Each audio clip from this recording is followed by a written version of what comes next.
Amigos, ¿qué tal? Muy buenos días en este día, miércoles 9 de enero. Gracias por acompañarnos hasta las 9 de la mañana. Hoy les pedimos que nos acompañen también hasta esa hora y también recordarles que quienes van a salir en auto rige el pico y placa para las placas terminadas en 5 y 6. También tienen sugerencias, comentarios, son bienvenidos. Los invitamos a seguir nuestra cuenta de Twitter @radiosucesosS. Ustedes saben que pueden comentarnos, darnos sus sugerencias, interactuar con nuestros invitados y sus preguntas a través del hashtag La Noticia en Sucesos. También pueden escucharnos desde cualquier parte del mundo a través del portal web www.radiosucesos.fm. Y si desean también interactuar con nuestros invitados a la antigua, agradecemos sus llamadas al 246-8427 de número en cabina. También gracias a nuestros auspiciantes que hacen posible este espacio. Gracias a NetLife, el único internet de ultra alta velocidad por fibra óptica que llega directo hasta tu hogar. También Emaceo y la Agencia Metropolitana de Tránsito. ¿Qué tal, Milton? Buenos días. Hola, Vero, amigos. Buenos días, son las 7:03 de la mañana. Ayer hubo noticias importantes en el país. Por ejemplo, Pedro Delgado, el primo del expresidente Rafael Correa, recibió su segunda sentencia y no podrá volver al Ecuador a menos que quiera entregarse a la justicia y cumplir su pena. Hace 6 años, el primo del exmandatario, Rafael Correa, que ocupó la gerencia del Banco Central en ese gobierno, viajó a Miami y no volvió. Se fue a un matrimonio, ¿recuerdas tú? El matrimonio más largo de la historia, ¿no? Dicen que ahora ya está en la primera comunión del hijo del matrimonio que se casó, del hijo que se casó.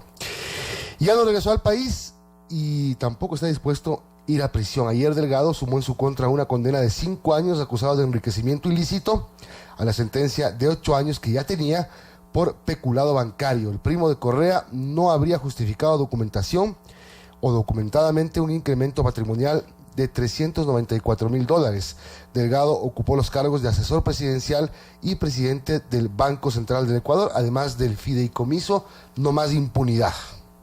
Y hay otra noticia y que Diario La Hora lo titula como otro cuento chino de la era correísta, un nuevo caso de corrupción del anterior gobierno y es uno de los 500 investigados por la Fiscalía. Justamente el gobierno denunció ayer otro escándalo de corrupción, esta vez en torno a la empresa china Acería Qinglong S.A., en la que se presume indicios de testaferrismo vinculado a funcionarios del gobierno anterior.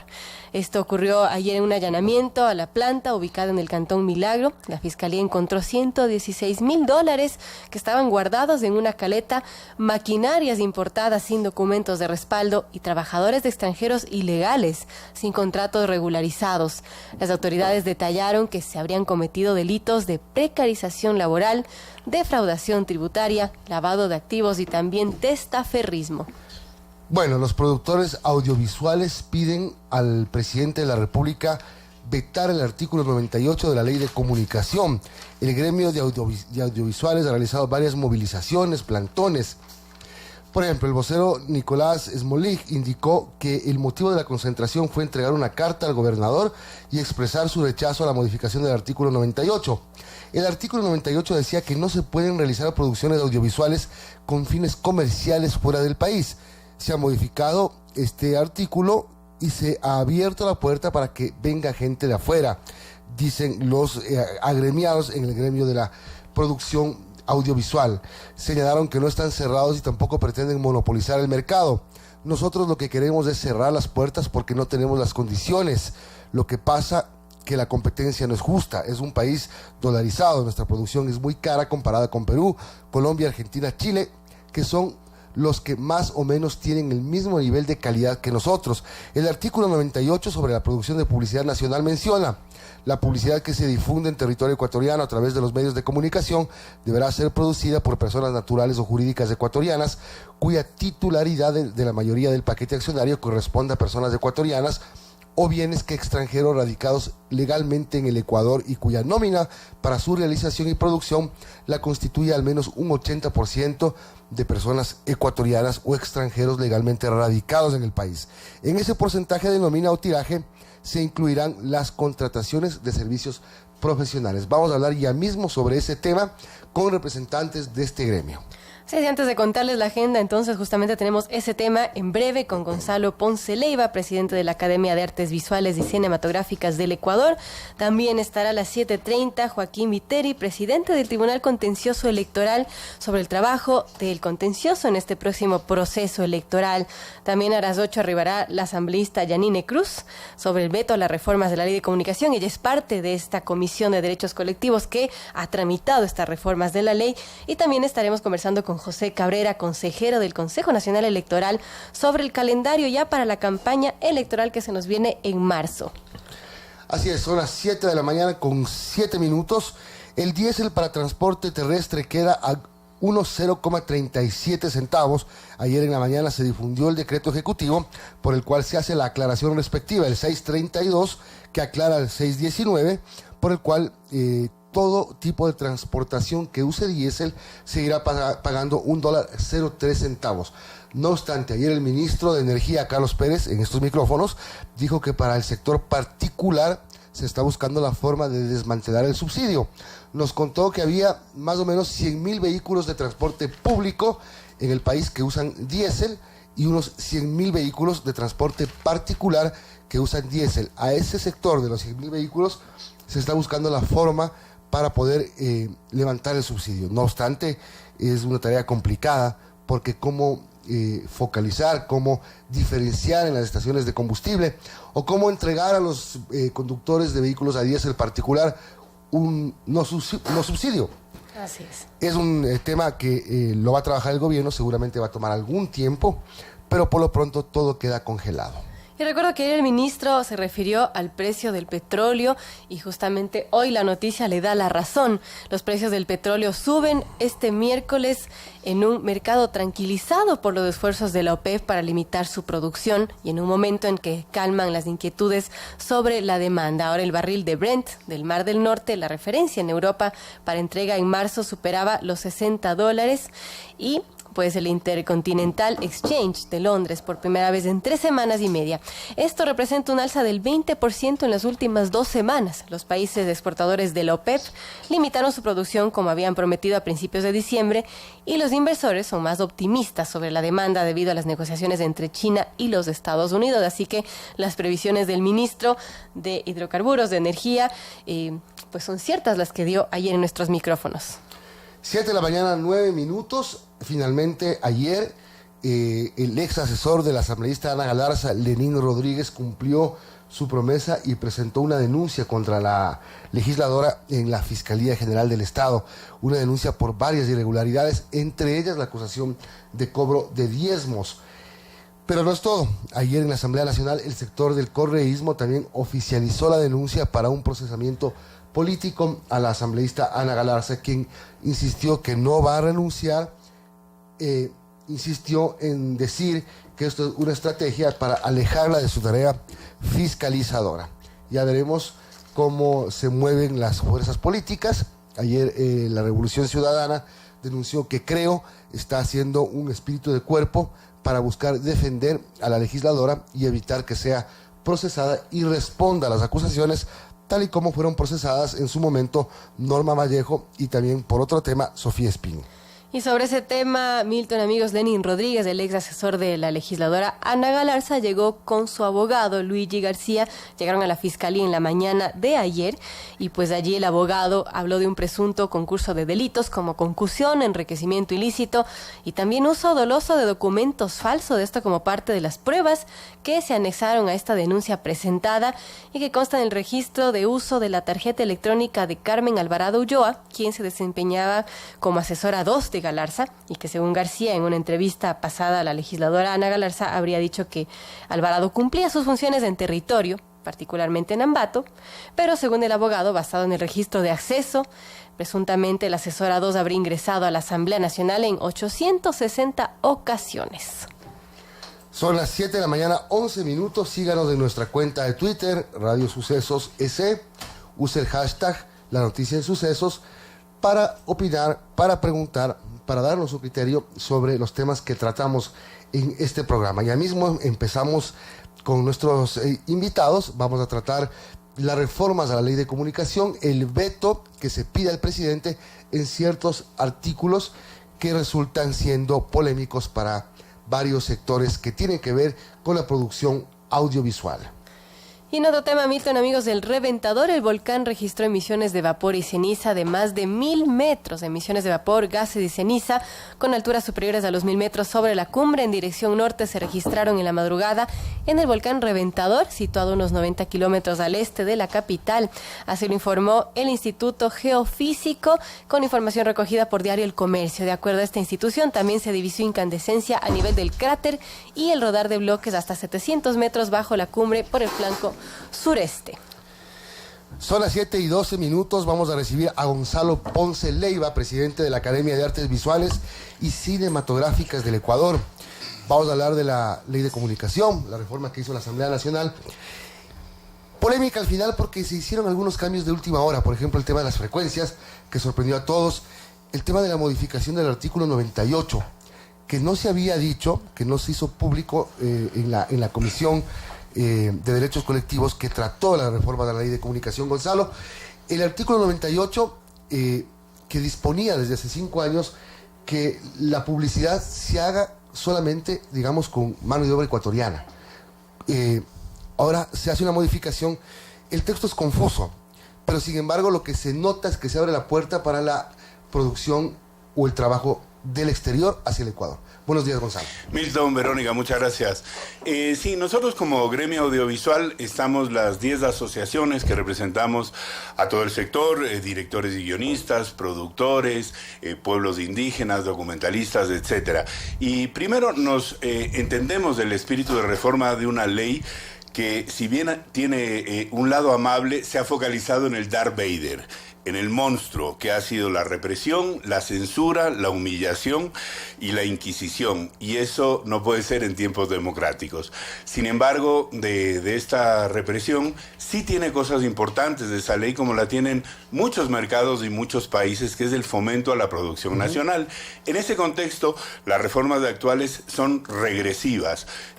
Por ejemplo, el sector, estábamos representados en el Consejo Consultivo del Cordicom y en la reforma actual lo han eliminado, lo cual no entendemos por qué quienes generamos contenidos no vamos a estar en el nuevo Cordicom. Entonces estamos apelando al Ejecutivo para que nos incluya.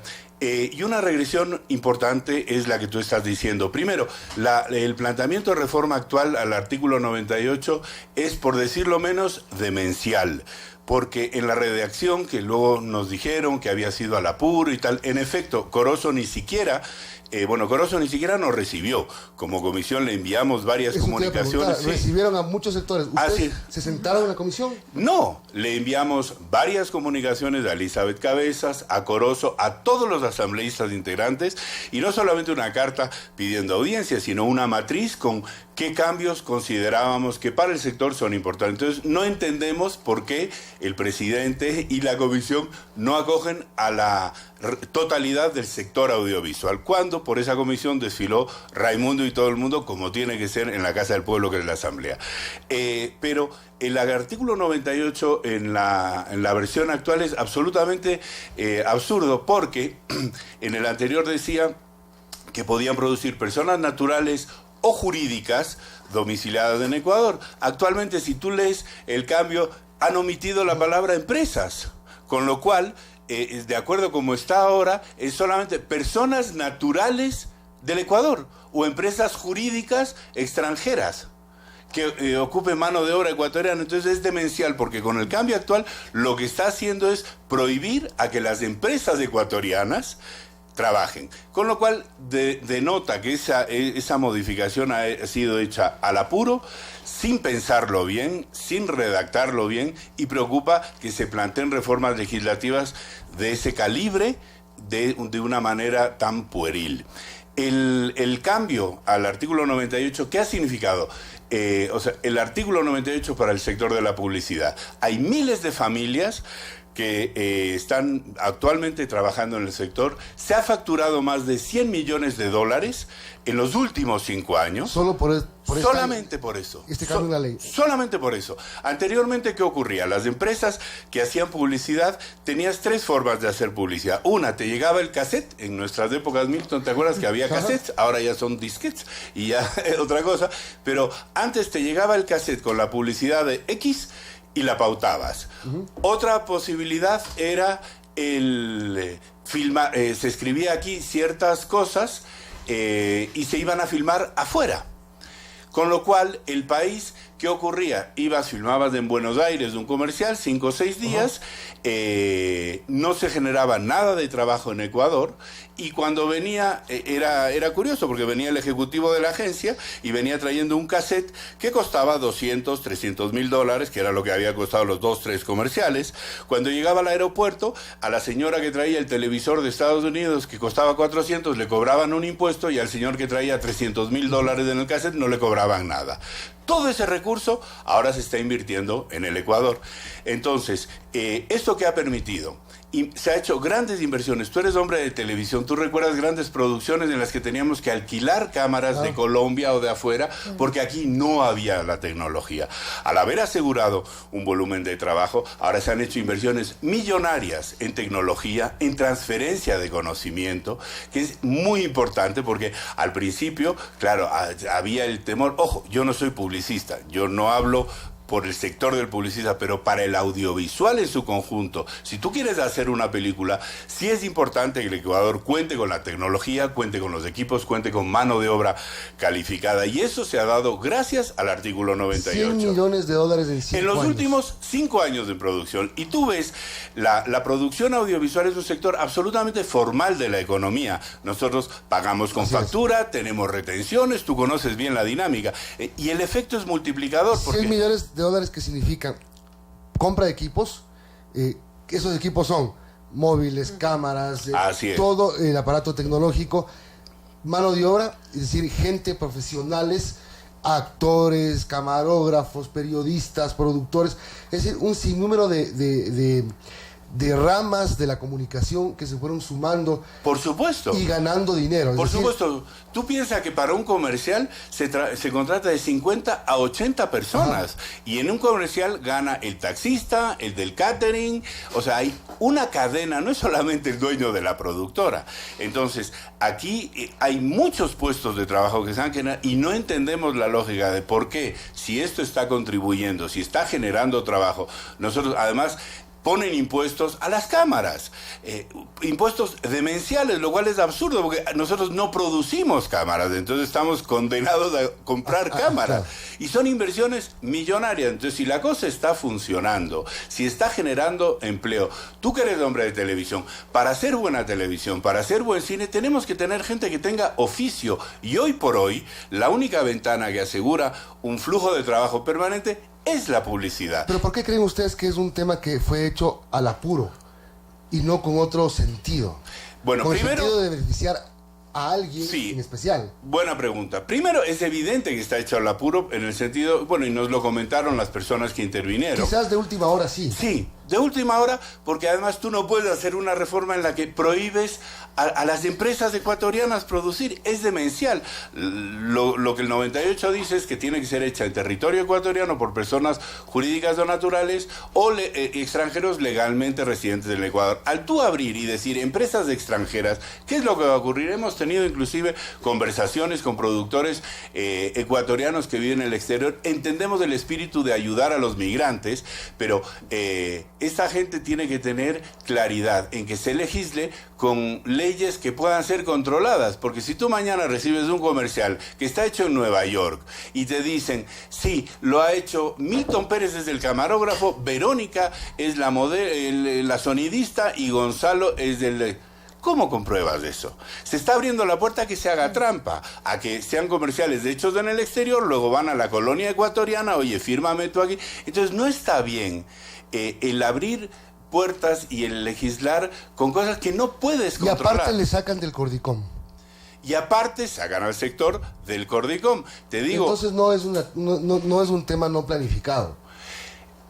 no entendemos el porqué de esta razón. Te somos sinceros. Nosotros, como cineastas, como sector audiovisual, nosotros, además de generar empleo, contribuimos a difundir el país, a crear marca país, a crear la memoria histórica de este país, a aportar al imaginario social. Ahora, hoy por hoy, por ejemplo, multinacionales que a regañadientas empezaron haciendo comerciales en Ecuador, ahora están felices, y comerciales hechos en Ecuador ahora son exportados a otros países. Cuando nosotros tenemos que pensar en exportar, ojalá, como se está exportando la producción de publicidad, pudiéramos exportar la producción de televisión. Deberíamos dar un siguiente paso y que nuestras series no se queden pues solamente aquí en la tierra chiquita, en la yacta, sino que podamos competir en otros mercados. Tú mira, en el entorno, ¿por qué Colombia tiene la industria audiovisual que tiene? Porque ha tenido estímulos, tanto financieros como legales. ¿Cuánto contribuye en Colombia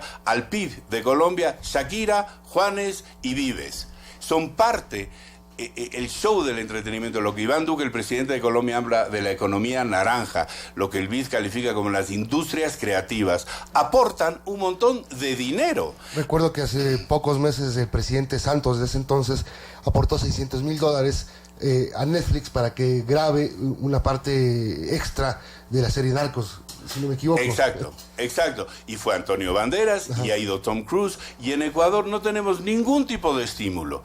El sector privado, ¿por qué va a dar dinero para una película? Porque no desgravas de impuestos, no aporta nada.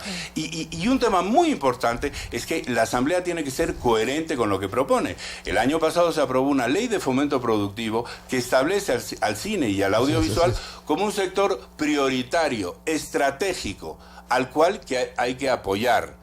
Y de pronto, entonces no entendemos, es literalmente como que tú incluyes a la industria del zapato, con todo respeto a los colegas industriales, y le incluyes como un sector estratégico y prioritario al que hay que apoyar, y luego, acto seguido, una ley que fomentaba la producción de zapatos, te la desbaratas para liberar la importación. Entonces no hay coherencia, no hay un criterio. Y nos cuesta creer, hemos visto escritos de notables juristas que entendemos son abogados de empresas multinacionales. Hemos leído cartas en las que dicen que hay empresas multinacionales que no vienen a invertir al Ecuador porque el artículo 98 les obliga a producir la publicidad acá. Hemos leído que dicen que hay empresas que han quebrado porque tienen que producir la publicidad aquí. Nos parece que eso es llevar a un extremo que falta a la verdad, que no es acorde con la realidad. Y para una gran empresa, el costo, en general para cualquier campaña, el costo de producción del spot es mínimo. Si se van a gastar $1 millón, será $100,000 de la producción, el resto es pauta. Entonces, que por $100,000 o el equivalente digan que una gran empresa de refrescos va a quebrar o que no va a invertir en Ecuador es demencial. Y pretender que esos $100,000 se eliminen, no generen empleo, no paguen impuestos y que venga el cassette o similar de afuera, nos parece un despropósito. Amigos, estamos conversando con Gonzalo Ponce Leiva, presidente de la Academia de Artes Visuales y Cinematográficas del Ecuador. Gonzalo, entiendo que el lunes realizaron varios plantones en Quito, Guayaquil también, que 10 gremios entregaron una carta al presidente de la República. ¿Qué le piden en esa carta y también qué otras acciones tomar para que sus demandas sean acogidas? Primero, que nos reciba. Le hemos mandado varias cartas al presidente para que nos reciba y tenemos estas propuestas. El tema del Cordicom, el tema en su momento y a última hora, por suerte, no aprobaron lo que estaba propuesto en el segundo debate, que era la cuota de pantalla de producción nacional, que era 60-40, la iban a bajar al 40, y por pedido de un asambleísta con quien conversamos, la mantuvieron como estaba. Entonces, al presidente le pedimos que escuche nuestra voz, que escuche nuestros argumentos. Como dijimos al inicio, representamos a todo el conjunto del sector audiovisual. Aquí no hay agendas personales, y también en el ambiente lo que existe es: en el gobierno anterior existió un grupo y una familia que tenía intereses en el sector publicitario. Muy bien, pues que las autoridades investigan y hagan su trabajo, pero tú no puedes satanizar a todo un sector diciendo que todos respondían a los intereses de este grupo, porque eso es mentira. Existen actualmente más de 40 empresas productoras a nivel nacional que no tienen ninguna vinculación con esta gente, y si esta gente ha cometido ilícitos, que sea investigado por las autoridades competentes, pero no puedes satanizar a un sector con tanta puerilidad como se está haciendo. Entonces, el presidente, que es un hombre sensible, el país ahora necesita fuentes de trabajo. Vemos medidas que contribuyen para aumentar la recaudación fiscal. Bueno, nosotros generamos trabajo, pagamos impuestos, el dinero se queda aquí. ¿Cómo es posible apoyar una ley en la que digan, no, es mucho mejor que el comercial, que esos $100,000 no se gasten en Ecuador dando trabajo y tecnología aquí, sino que se paguen afuera? Realmente no hay un sentido. Entonces, si se ha avanzado en algo, eventualmente hay que, sí, revisarlo. Tú puedes fijar plazos, puedes conversar. Entonces, apelamos a la sensibilidad del día de hoy. Esperamos, en el plantón que hubo en Quito, Guayaquil, Cuenca, Puerto Viejo, se firmó un compromiso con el Ministerio del Interior. Andrés Michelena ofrecieron que nos reunamos hoy con las autoridades de SECOM. Nos vamos a reunir, agradecemos a María Paula Romo. ¿A qué hora se reúnen? ¿En dónde? Estamos esperando que nos digan a qué hora y con quién. O sea, nos parece, Andrés Michelena, que es una persona que viene del sector, que conoce, se ha reunido con todo el mundo, menos con los generadores de contenidos, menos con los que hacemos los programas, los documentales. Entonces, algo podremos aportar, porque también por esa comisión ha pasado mucha gente, y han pasado gentes de canales provinciales diciendo que no compran cine nacional porque una película cuesta $75,000, lo cual es mentira. Entonces, lo que apelamos es que nos reciban para que escuchen con documento, y todo lo que te estoy diciendo lo hemos puesto en cartas que hemos mandado a todas las autoridades, y que está debidamente sustentada nuestra posición con cifras, con números. Aquí no hay agendas oscuras personales ni nada debajo de la mesa. Somos absolutamente transparentes, y aquí hay mucho en juego como para simplemente no recibirnos, o porque alguien manda una carta y dice que la inversión se para, se tomen este tipo de medidas. Exigimos seriedad. No solamente es el tema del artículo 98 y de la inclusión en el Cordicom nuevo que se está formando, sino también, por ejemplo, el veto al artículo 25 de la ley de comunicación, que determina el mecanismo de la cuota intercultural. ¿Qué tienen con eso? Así es. Bueno, tampoco puede haber una regresión. En su momento había un 5% y estaban planteando bajar al 3%. Entonces, nos parece que es peligroso. O sea, no puede ser regresiva, y nos parece que se debe apelar para que esos derechos adquiridos y constitucionales se fortalezcan, y por supuesto, políticas de diálogo para que los canales, la calidad de los productos sean la que los canales quieren. Entendemos que se deben generar productos competitivos, el canal tiene que tener rating, no le puedes chantar por obligación emitir cosas que no son buenas, pero hay que ver a la industria en su conjunto como eso, como una industria, no como la incipiente artesanía en la que nosotros vivimos. Entonces, en el momento que tú tienes voces de los pueblos indígenas en productos bien hechos que existen, es importante esa diversidad que se vea plasmada en la pantalla con productos de calidad y respetando los logros que además son constitucionales, porque la Constitución habla de los derechos de los pueblos. 7 de la mañana, 29 minutos, conversamos con Gonzalo Ponce Leiva. Bueno, ustedes esperan entonces una llamada nada más. Ya quedaron que es hoy la reunión, solo les falta que les digan a qué hora y en dónde, más o menos así. Exacto, ahora vamos a reunirnos con María Paula Romo, que se le ha pedido y ha sido muy amable en recibirnos. Esperamos que la autoridad, que el compromiso firmado en el plantón, que fue un plantón espontáneo, pacífico y absolutamente propositivo con argumentos, que nos reciba Andrés Michelena. Él conoce del sector, él preside los medios públicos de Ecuador TV, Gama, TC, es decir, son medios que se nutren de contenidos. Si no hay veto, ¿qué va a pasar? En caso de que se afectara el artículo 98, la situación es desastrosa para el sector. las empresas van a quebrar. ¿Cuántas plazas de trabajo estarían en juego, más o menos? No está del todo cuantificado, pero porque son a veces servicios eventuales, ¿verdad? Claro, lo que pasa es que son 40, 45 empresas, pero que tienen nóminas relativamente pequeñas, 15 personas, pero en una producción trabajan 70, 80, 90 personas freelance. Entonces, y un tema social que no se ha hablado, Milton, y que nos preocupa, es, la cantidad de jóvenes que se están graduando al año estudiando cine, producción, televisión, y que se está armando un cuello de botella. Solamente en el país existen 5 universidades dedicadas a la formación de cine. Estos chicos, que son aproximadamente 600 al año, salen y su única ventana de trabajo actualmente es el sector de la publicidad, porque las películas tampoco es un mercado muy estable. Entonces, ¿qué va a pasar con esos chicos que salen? Se está cocinando un cuello de botella de desempleo y de drama social. El tema del audiovisual está de moda, los millennials ahora está de moda, la gente, los chicos les interesa. Entonces, no puedes tú, por un lado, apoyar creaciones de carreras, formar a estos chicos y saber que les están pegando un tiro en el pie porque no van a tener trabajo. Tú mira, los canales, tú trabajas en un canal muchos años y has estado en otros canales. Tú sabes lo difícil que es llegar para un productor independiente con un producto a un canal de televisión. Claro. Es muy complicado. Sí. Si era complicado antes, hace 15 años, imagínate ahora que salen 600 chicos al año. Es complicadísimo. Con nuevas ideas, con nuevas tecnologías, las tecnologías que han facilitado un montón de cosas para la producción, incluso de televisión. Ahora, con un celular tú puedes reportear. Exacto. Pero entonces tienes mucha gente, mucha inversión en equipos. Ahora se han hecho inversiones millonarias, ¿te acuerdas? Cuando trabajamos en el mismo canal que hicimos un reality, me acuerdo que tuvimos que importar de Colombia una cámara que costaba $150,000. No había ni una en el Ecuador y la trajimos, ¿te acuerdas? Por una semana para hacer las tomas del opening de este reality y la devolvimos a Colombia. Hoy en día, como esa cámara, existen no menos de 10 en el país que están disponibles para cuando se quiera hacer una película de ficción, por ejemplo.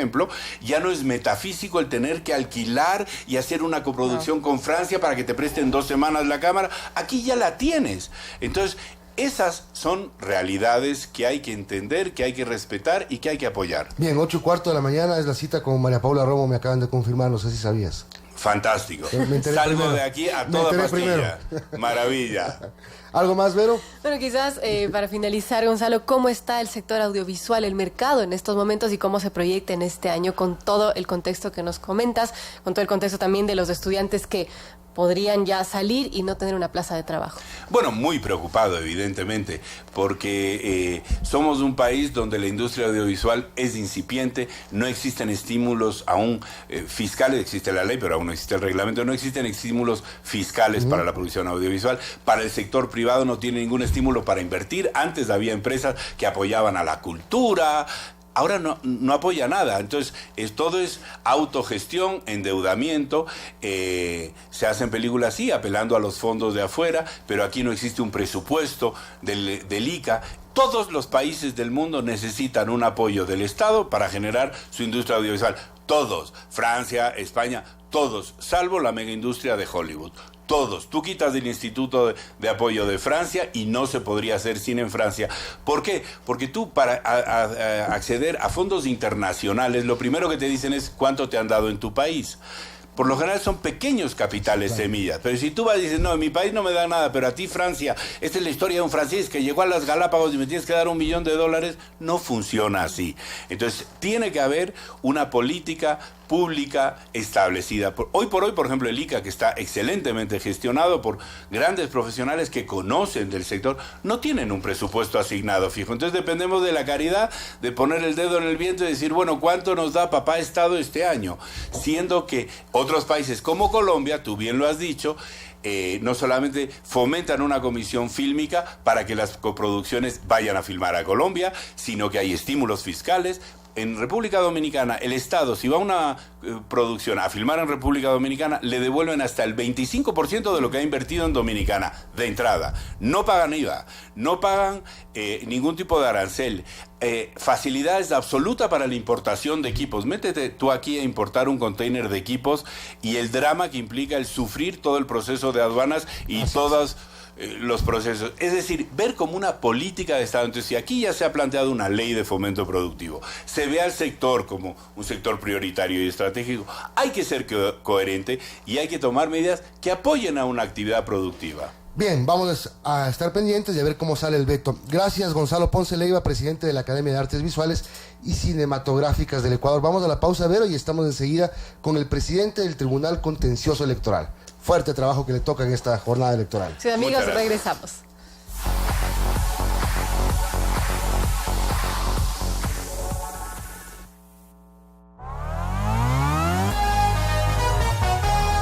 Su noticiero Sucesos regresa luego de este espacio publicitario.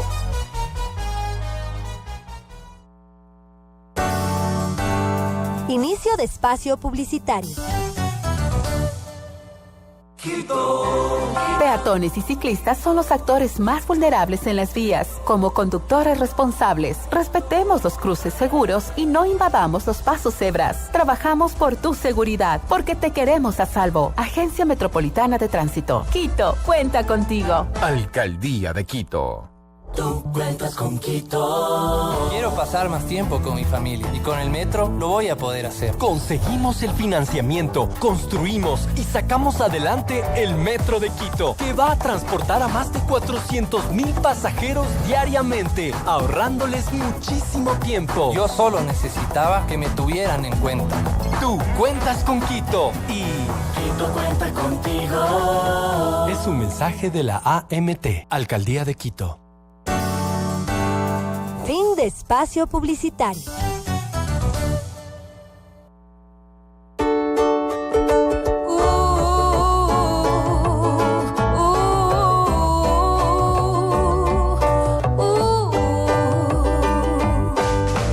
Vas con Radio Sucesos, caminos gemelos, tenemos tú y yo. Vamos a cantar. La vida te espera con Radio Sucesos, juntos tú y yo, juntos tú y yo. La armonía perfecta, Radio Sucesos.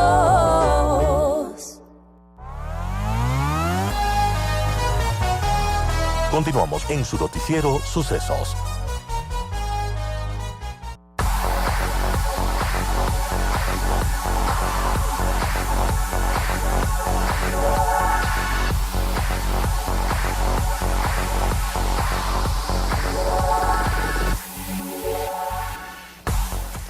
Amigos, estamos ya de regreso. El Metro de Quito va a transportar a más de 400,000 pasajeros diariamente, ahorrándoles muchísimo tiempo y mejorando la movilidad de la ciudad. Es un mensaje de la Agencia Metropolitana de Tránsito, la AMT. Y para que queden firmes las 80.281 candidaturas inscritas hasta el momento para las elecciones del 24 de marzo deben primero superar 3 filtros que son objeciones, impugnaciones y apelaciones. Las objeciones las interponen las organizaciones políticas directamente las 24 juntas provinciales electorales. En la mayoría parte de las impugnaciones los movimientos apelaron el artículo 96 del Código de la Democracia referente a los impedimentos para presentar candidatos.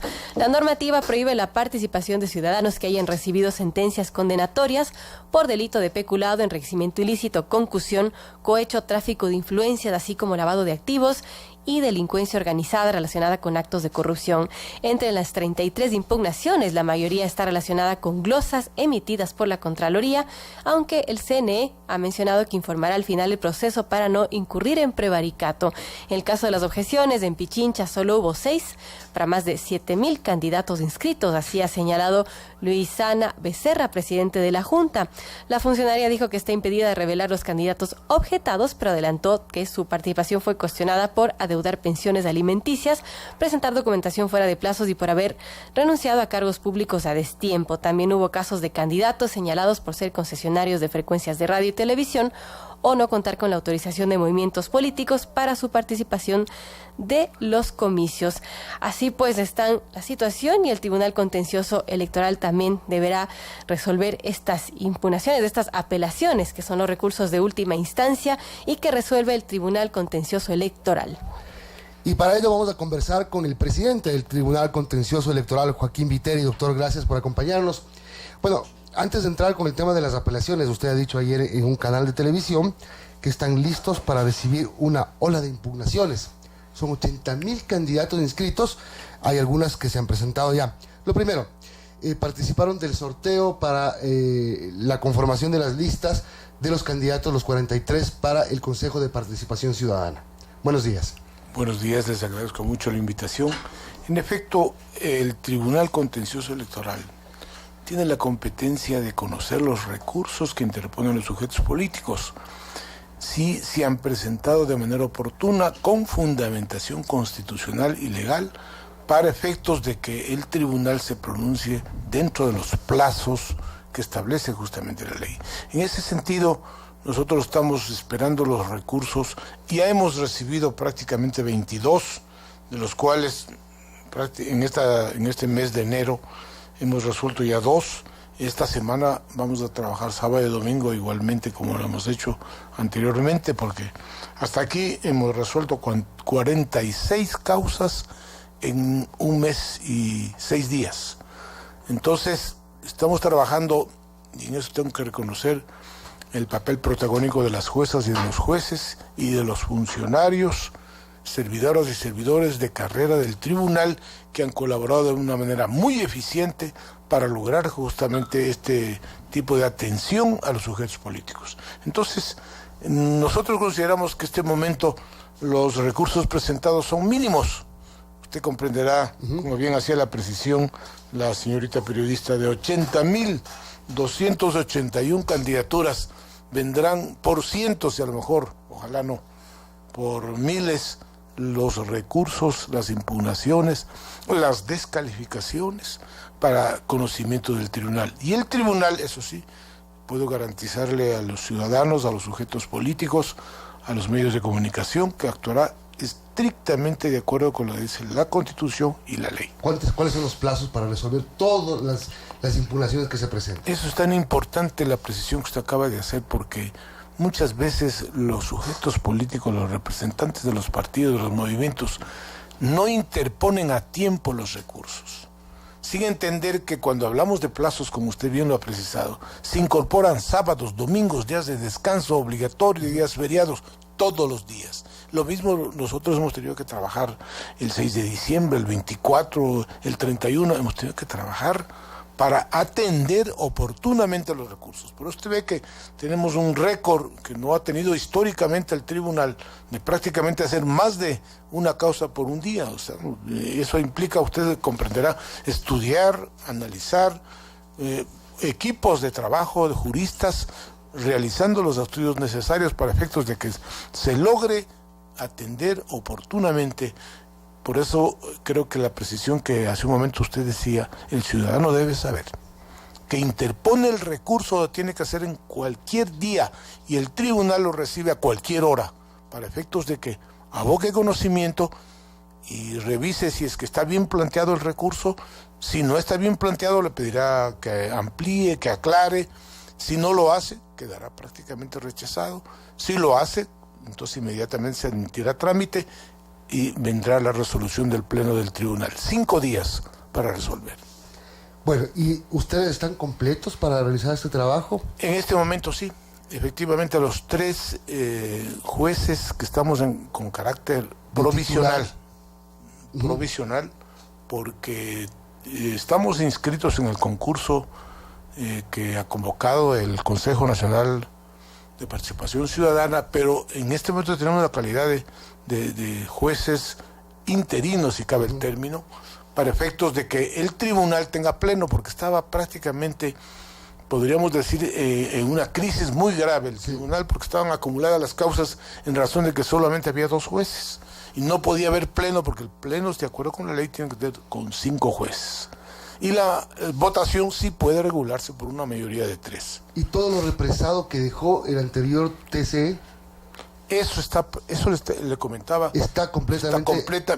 Mira, nosotros hicimos una adecuación y una selección de las causas.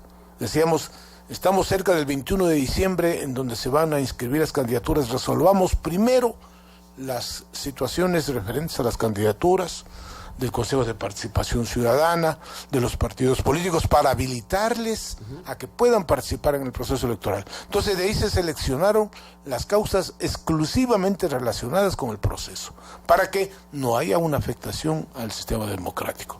Cumplimos con eso, y las otras causas que ya son de diferente naturaleza, son consultas, son infracciones que pueden ser tratadas en otro tipo de, podríamos decir, plazos o términos. En algunas cosas hay términos para efectos de que reciban las respuestas correspondientes, pero lo que podríamos decir correspondía al proceso electoral que está en marcha, eso le dimos prioridad. Y eso se han resuelto las causas, y podríamos decir que en este momento, por nuestra gestión, ya están 3 candidatos más al Consejo de Participación Ciudadana, movimientos políticos que fueron habilitados para que puedan participar, igualmente otro tipo de organizaciones políticas que lograron ya y están en este momento protagonizando y participando en el proceso electoral. Son las 7:46, conversamos con Joaquín Viteri, presidente del Tribunal Contencioso Electoral. Así es. Respecto a las causas que usted menciona, y ha mencionado en una radio, el imperio de la Constitución y la ley es nuestra filosofía de trabajo. ¿Cómo se resuelven estas apelaciones y qué casos, más o menos, nos podría comentar cuáles son los casos que más se tratan o las temáticas que más se tratan? Mire, hay una multiplicidad de casos de diferente naturaleza. Recursos que están bien fundamentados y recursos que no tienen absolutamente ninguna posibilidad de atendérselos porque no están planteados conforme a derecho. Entonces, ¿cómo le diría? No puedo hacerle una precisión de los casos de qué naturaleza, pero siempre vinculados con los procesos de inscripción, en este momento de inscripción de candidaturas. Anteriormente, como le decía al compañero suyo de esta mesa, relacionadas con los partidos políticos, relacionadas con el Consejo de Participación Ciudadana, pero ahora ya estamos recién prácticamente receptando las primeras impugnaciones a la inscripción de candidaturas. Vendrán múltiples, porque en definitiva, usted bien lo precisó, con más de 80,000 candidatos, esto realmente implica que habrán recursos, quejas, habrán consultas, habrán la perpetración de infracciones y el tribunal abocará conocimiento de manera oportuna. Lo que tratamos es de que recibimos las causas e inmediatamente buscamos la manera de despacharlas según el orden de ingreso. En este momento, como les decía, de las 22 causas que ingresaron en estos últimos tiempos después del 21 de diciembre, hemos resuelto ya 2. En esta semana hemos de resolver posiblemente 6. Entonces vamos a ir prácticamente buscando la manera de que en el menor tiempo posible sean atendidas todas las que se vayan a presentar y que lleguen a nuestro conocimiento. Usted ha mencionado que hay causas y recursos de todo tipo que se han presentado. Hay un caso particular que es el de Galo Lara, que es candidato a la prefectura de la provincia de Los Ríos. Él dice que recibió una certificación del Tribunal Contencioso Electoral del 21 de diciembre en la que se acusa que no tiene impedimento para postularse a la candidatura. Sin embargo, la Junta Provincial Electoral de Los Ríos impide su candidatura. Es decir, se llega a un conflicto entre las instituciones electorales porque también dice que el CNE garantizó que él puede participar en el proceso. No obstante, la instancia provincial es la que le impide. Mire, nosotros no podríamos pronunciarnos mientras no aboquemos conocimiento. No conocemos la causa de este señor, ni hemos conocido anteriormente. Pero ustedes expidieron el documento certificando que no tiene inhabilidad. No me corresponde a mí como tribunal. Eso no es competencia del tribunal. El tribunal tiene que resolver causas, dictar sentencias. Es decir, una causa de Galo Lara no ha llegado al Tribunal Contencioso Electoral. No ha llegado al Tribunal Contencioso Electoral. Más allá de una certificación que pudo haber dado la entidad, mire, no quiere decir causa presentada. No tenemos, ya le digo, yo le diría categóricamente, ya conocimos la causa número tal que le corresponde a este señor político. no hemos conocido ninguna causa relacionada con este señor. Otro caso que ustedes resolvieron o están en el tema es el de Nubia Villasís, que presentó una denuncia ante el Tribunal Contencioso Electoral contra el Consejo de Participación Ciudadana por su destitución. También eso ya, si es materia de haberse dictado una resolución, esta debe estar bien fundamentada.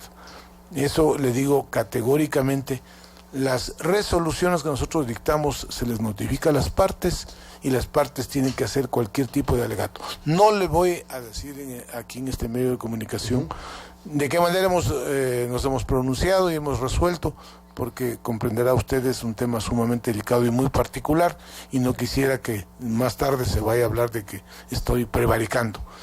Quiero actuar, le digo, con mucha estrictez, con apego al derecho, a la Constitución, a la ley, no adelantar ningún criterio y en el momento que ya tenga que pronunciarme, me pronunciaré.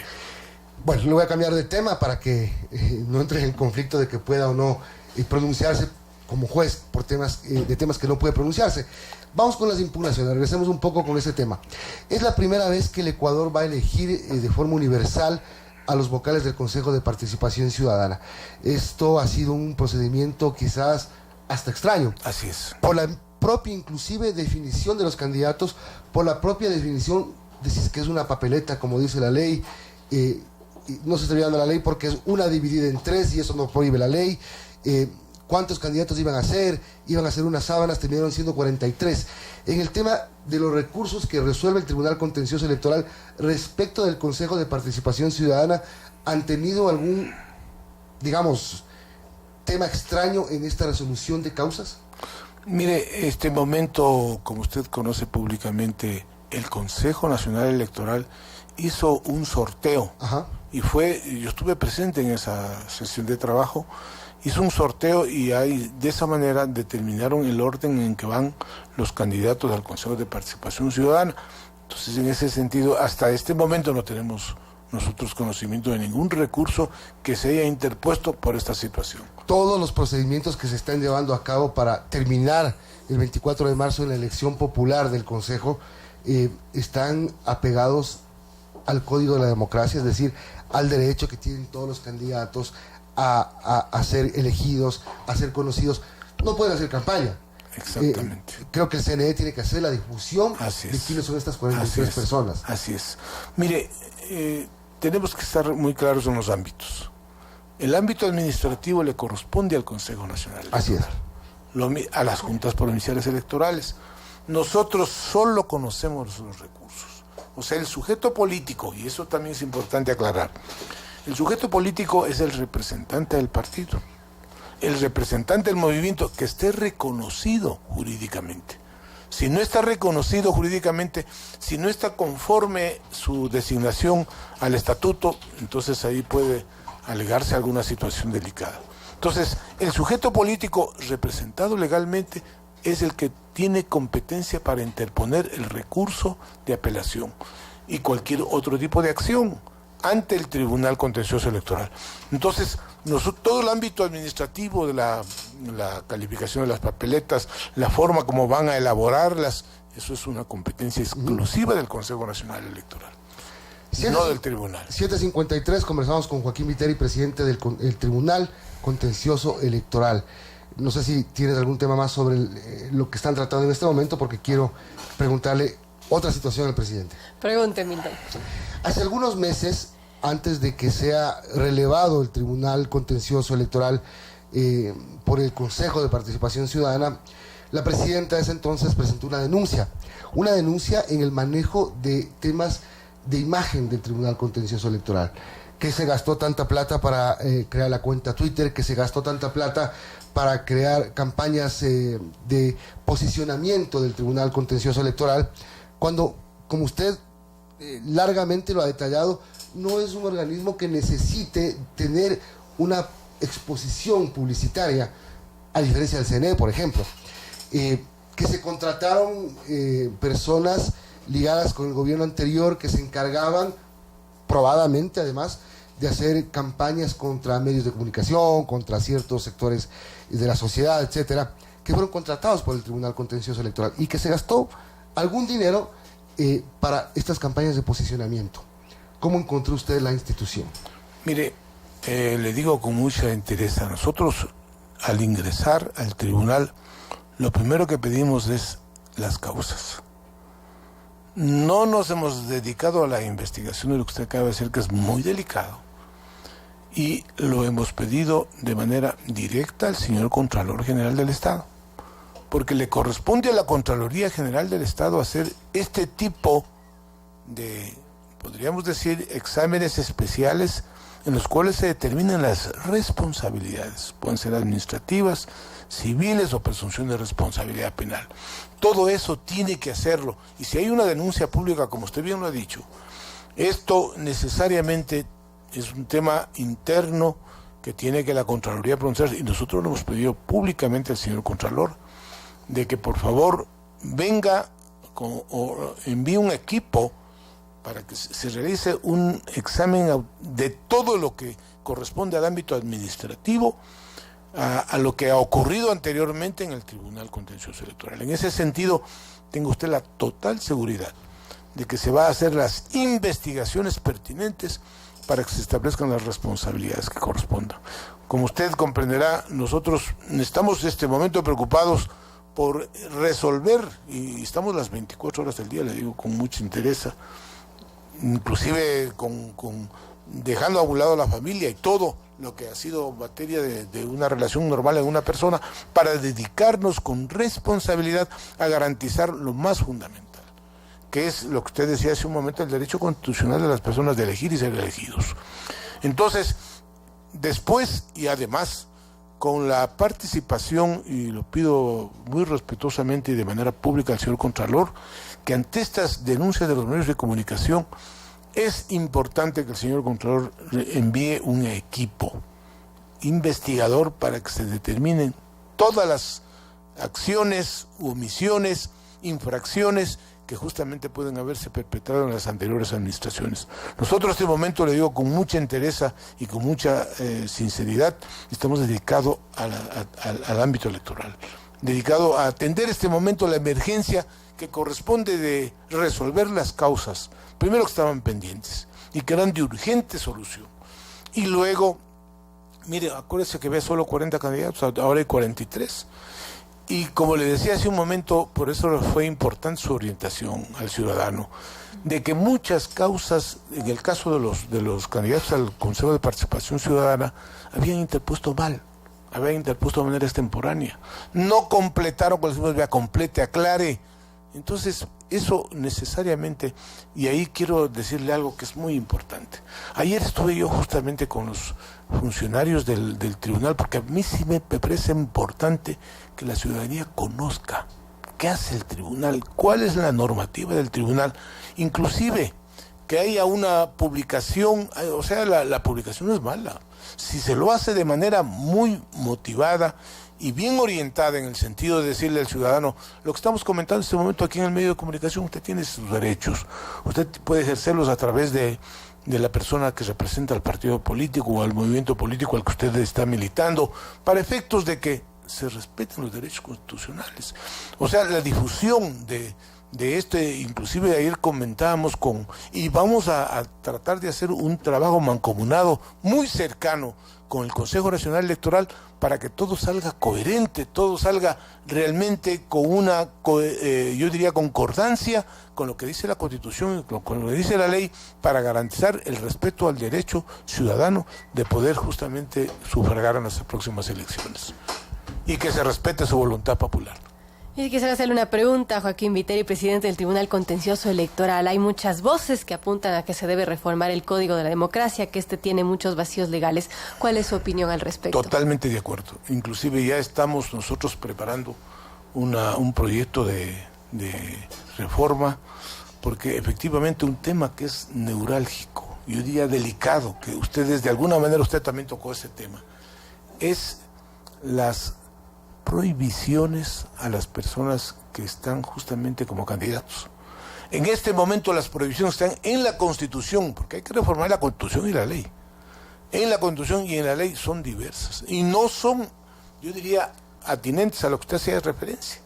Por ejemplo, una persona que tiene qué sé yo, ha sido destituida, tiene responsabilidades civiles, presunción de responsabilidad penal por la Contraloría. En este momento no dice nada la ley ni la Constitución.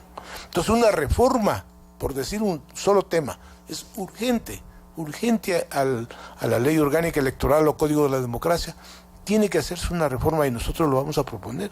O sea, salimos de estos aprietos, podríamos decir, de carácter administrativo para resolver todas las causas que van a conocimiento del tribunal e inmediatamente estaremos en la Asamblea Nacional con un proyecto de reforma al Código de la Democracia para que sea coherente y para que justamente resuelva lo que usted decía hace un momento referencia de que quienes no pueden ser candidatos. Lamentablemente, lo que usted hacía referencia no dice la ley, no dice la Constitución.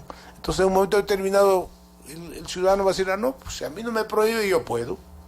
Entonces, es necesario que haya una reforma al Código de la Democracia, primero la Constitución, para efectos de que pueda ser coherente todo este sistema y las próximas elecciones sean absolutamente con normas muy claras, bien definidas. Ustedes recuerden que un año antes del proceso electoral tienen que haberse implementado las reformas. No puede hacérselo ya en pleno proceso. Es decir, debería empezar el proceso luego de la elección de marzo. Así es, nosotros vamos a trabajar de manera intensa en eso, inclusive vamos a conformar, ojalá podamos conformar una comisión, inclusive conjuntamente, porque yo no tengo ningún prejuicio, al contrario, nos hemos reunido ya con las señoras consejeras y consejeros del Consejo Nacional. Todos los jueces y los señores queremos trabajar de una manera muy mancomunada, coherente y de una manera en la que la única beneficiaria sea la patria, el país, el elector, el ciudadano. Pero en ese sentido usted ha tocado un tema muy oportuno. Nosotros vamos inclusive a trabajar de manera conjunta con los señores consejeros, señoras... ¿Y tiene alguna propuesta en este momento en la cabeza que nos pueda decir por dónde debería empezar la reforma? Quizá por la proliferación de partidos y movimientos políticos que, digamos, llega siendo perverso cuando hay candidatos que veladamente confiesan que participan solamente para evitar la tarjeta roja. Así es, exactamente. Entonces, tenemos que... Mire, ustedes han tocado un tema muy fundamental. No le puedo adelantar todavía esto porque necesariamente quiero ya irlo procesando de una manera muy importante, sobre todo porque con este vacío de la Constitución y de la ley, muchas veces ustedes comprenderán mi situación delicada de ser juez y no poder hacer un pronunciamiento de esta naturaleza, pero sí vamos, eso sí, le garantizo categóricamente, y usted me conoce, señor periodista, que lo que digo vamos a cumplirlo. Vamos a preparar un proyecto de ley. Nosotros estamos de manera interina. Todavía hay un proceso de selección de méritos y oposición que tendrá que algún rato ya, yo también voy a participar en ese proceso, y si es que logro salir bien de ese proceso y me designan como titular, entonces ahí cumpliré con todas las posibilidades de que este tribunal cumpla estrictamente con lo que dice la Constitución y la ley, y para ello lo que han dicho ustedes en el día de hoy es fundamental. Tiene que hacerse una reforma a las normas constitucionales fundamentalmente. Bien lo ha dicho usted. Partidos políticos que pueden acreditarse, movimientos políticos que pueden acreditarse y auspiciar candidaturas y lograr que justamente vayan realmente ajustadas a lo que constituye un proceso democrático, con lo que corresponde al derecho a participar en elecciones y también a ser miembro de un partido o de un movimiento político. 8-4, gracias al presidente del Tribunal Contencioso Electoral, Joaquín Viteri, y bueno, suerte en el trabajo, porque en época electoral las instituciones que están a cargo del sufragio y de garantizar el acceso a la democracia tienen más trabajo que de costumbre. Así es, muchísimas gracias a ustedes por la atención y la oportunidad de poder decir al país lo que nosotros pensamos en este proceso electoral. Vamos a la pausa, Vero, y tenemos ya mismo a Yanine Cruz, asambleísta por Creo, y también a José Cabrera, consejero nacional electoral.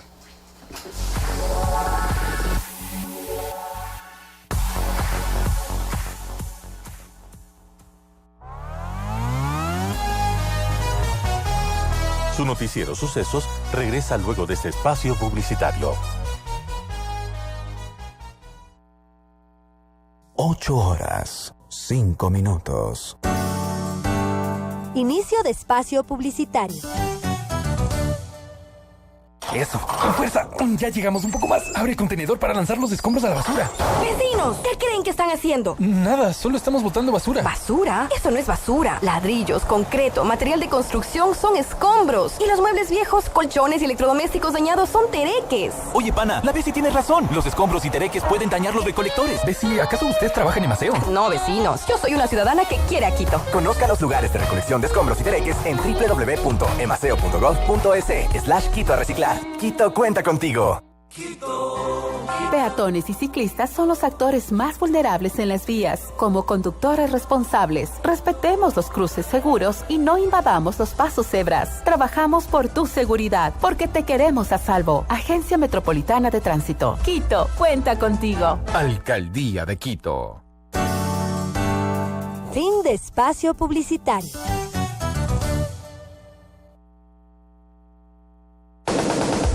Escúchanos en internet en tiempo real, ingresando a www.radiosucesos.fm.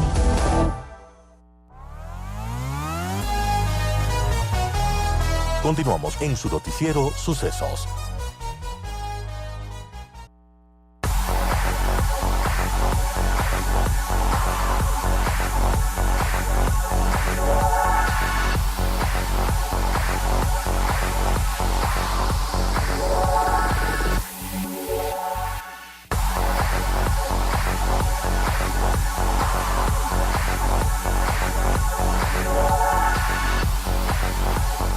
Amigos, estamos de nuevo al aire, las 8:06 de la mañana. Antes un mensaje de Emaceo: la recolección de la basura es tarea de todos. Respetemos los horarios de recolección. Un mensaje de Emaceo. Estamos ya para presentar a la asambleísta Yanine Cruz, quien nos va a conversar acerca del veto del Ejecutivo a las reformas de la Ley de Comunicación, pero también vamos a preguntarle con Milton sobre esta última polémica en la que Yanine Cruz ha dicho que no mete las manos al fuego por nadie. Así es, Yanine Cruz, buenos días, gracias. No obstante, ayer el asambleísta Ronnie Aliaga, que pertenece a la Revolución Ciudadana, presentó una denuncia formal en la asamblea para procesar políticamente a la asambleísta Ana Galarza, y denunció que el bloque de Creo quiere hacer un espíritu de cuerpo falso para evitar que Ana Galarza responda a las denuncias. Buenos días. Buenos días, Mito. Qué gusto. Gracias por esta entrevista. Bueno, primero me parece indispensable señalar que combatir la corrupción tiene que ser un mecanismo de responsabilidad. Uno, cuando se atreve a denunciar, tiene que ser con pruebas contundentes, y en ese sentido nosotros habíamos manifestado que los órganos de control tienen que dar la responsabilidad, en este caso a los actores hablemos de la asamblea, que han incurrido en estos temas. Tengo conocimiento que la UAFE ya ha investigado inclusive las cuentas de esta asamblea y de la asamblea anterior. Hay un informe y me parece que está dilatándose esto. Sería importante que la presidenta de la asamblea conmine a estos funcionarios para que puedan establecer de manera inmediata justamente la responsabilidad y dejarnos de estancar en temas importantes. Primero quiero señalar algo. Cuando lo desvinculé a Lenín Rodríguez de mi oficina fue porque ya no gozo de la confianza de Lenín. Profesionalmente él ha venido desempeñándose de manera muy responsable, tengo que señalarlo, pero no puedo tolerar que en mi oficina existe un asistente que en su momento le asesoró a una correísta. Primero, como bien decía Anita, este asistente, exfuncionario, trabajó en su momento con el ex asambleísta Salgado, lo propio con Anita y obviamente hace poco con mi persona. De hecho, me parece que esto se tiene que aclarar en los organismos oportunos. Sé que ayer han presentado un oficio a la Fiscalía para que determine en este caso la responsabilidad. Se va a conformar una comisión, por supuesto. Nosotros estamos prestos para colaborar y que en esta comisión se pueda la asambleísta Anita Galarza descargar. Me parece que es lo justo. ¿No van a bloquear ustedes la investigación? Para nada. De hecho, hace poco tuvimos un diálogo con Anita Galarza. Ella es la que quiere justamente que se transparente este caso.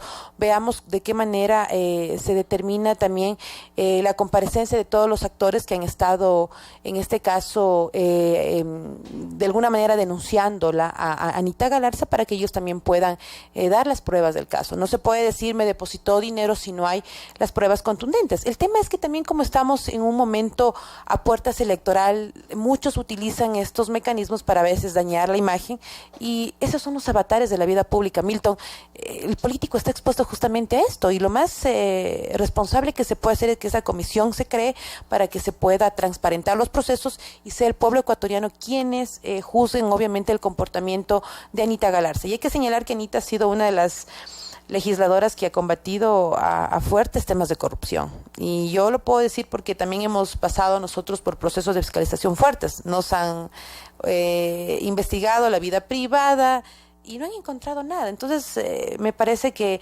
todo lo denunciado se tiene que transparentar en la comisión como en la fiscalía.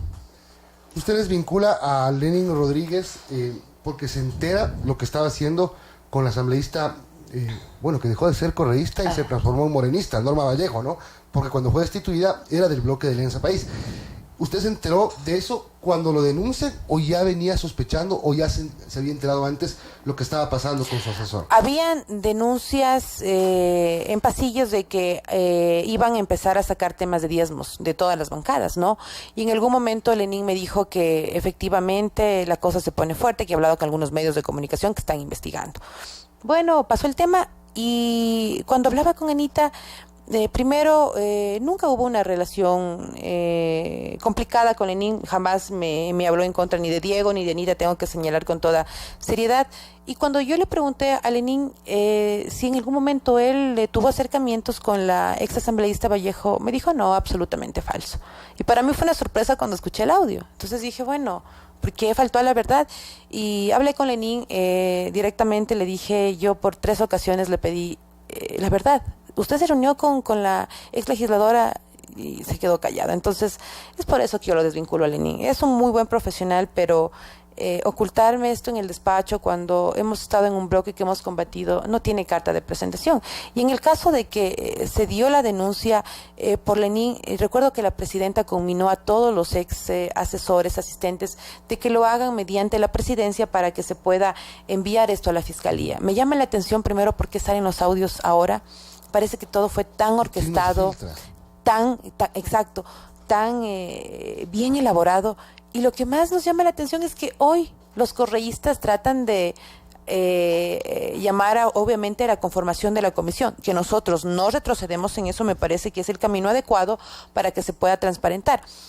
Pero cuando usted recordará, Milton, que el ex legislador de Alianza País fue Cristian Viteri. Ajá. Él había señalado claramente que era una orden desde Carondelet, de hecho en PowerPoint ellos tenían que cancelar unas cotas. Si esa es la lógica, pues todos los que fueron asambleístas en el periodo anterior y hoy siguen, deberían rendirle cuentas primero a la propia asamblea antes de que traten de disparar dardos, en este caso a la oposición. Nosotros tenemos que decir claramente que el proceso de fiscalización tiene que hacerlo, yo de hecho a propios extraños, y que la justicia brille. Nosotros no tenemos temor en este caso a ser investigados ni fiscalizados. ¿Usted le cree a Ana Galarza? Yo creo en el ser humano, uno tiene que... ¿En el ser humano, Ana Galarza?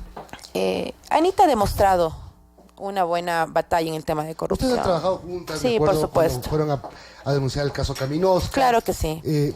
Varias cosas que empezaron siendo incluso motivo de portada de revistas. Así fue. Es que para mí es un poco... que empezaron a gritar contra la corrupción. Sí. Y ahora, de alguna manera, Ana Galarza cree que, por lo menos lo ha denunciado públicamente, que es una estrategia del correísmo. Así es. ¿Será que sí? ¿Usted cree que es eso? Milton, a ver, para mí, yo como lo había señalado, para mí es complicado porque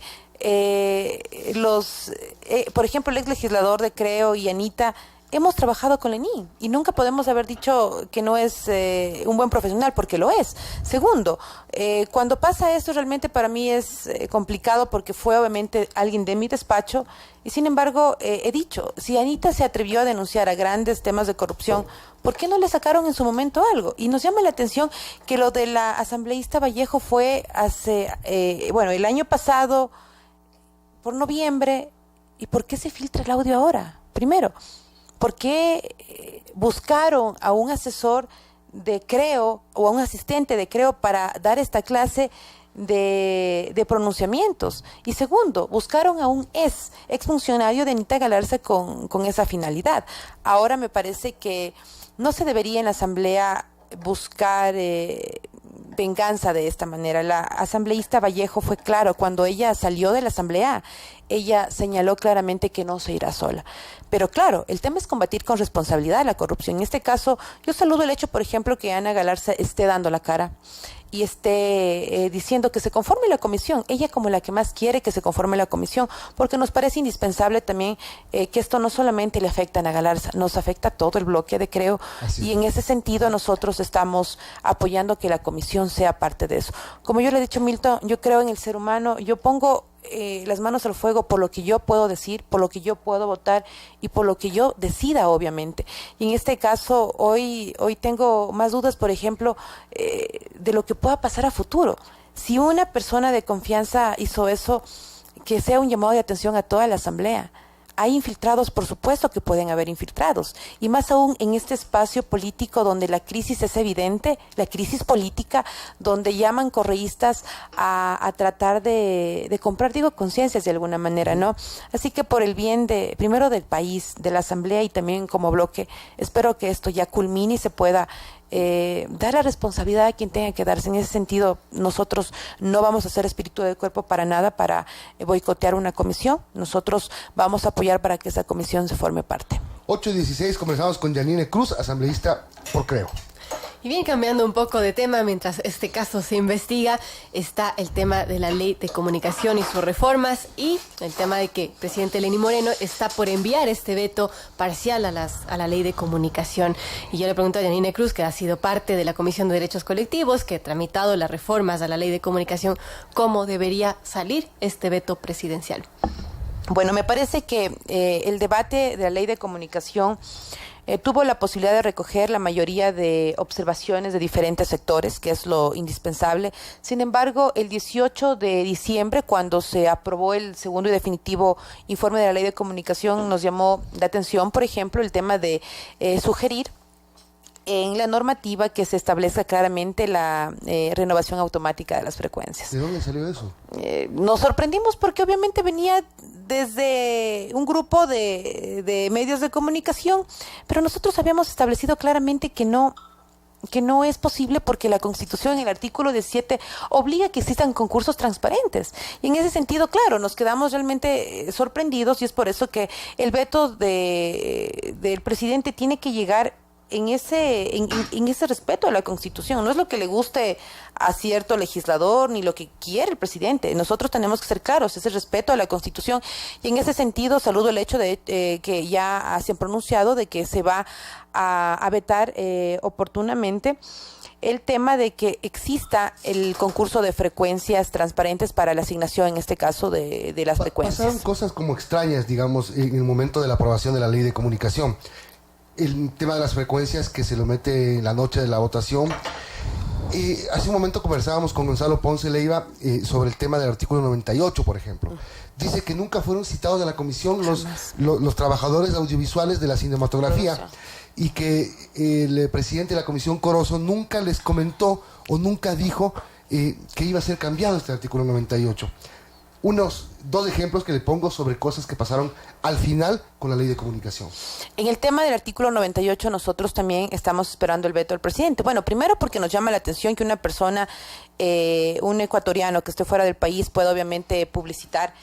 Esto fue obviamente convenia para beneficiar a los Alvarado. Eso hay que dejarlo claro. De hecho, cuando un asambleísta correísta se dio la posibilidad de explicar en la Asamblea Nacional el tema del artículo 98, fue justamente un poco para justificar lo que se venía haciendo con las empresas de los Alvarado. En ese sentido, me parece que nosotros no podemos caer en un juego.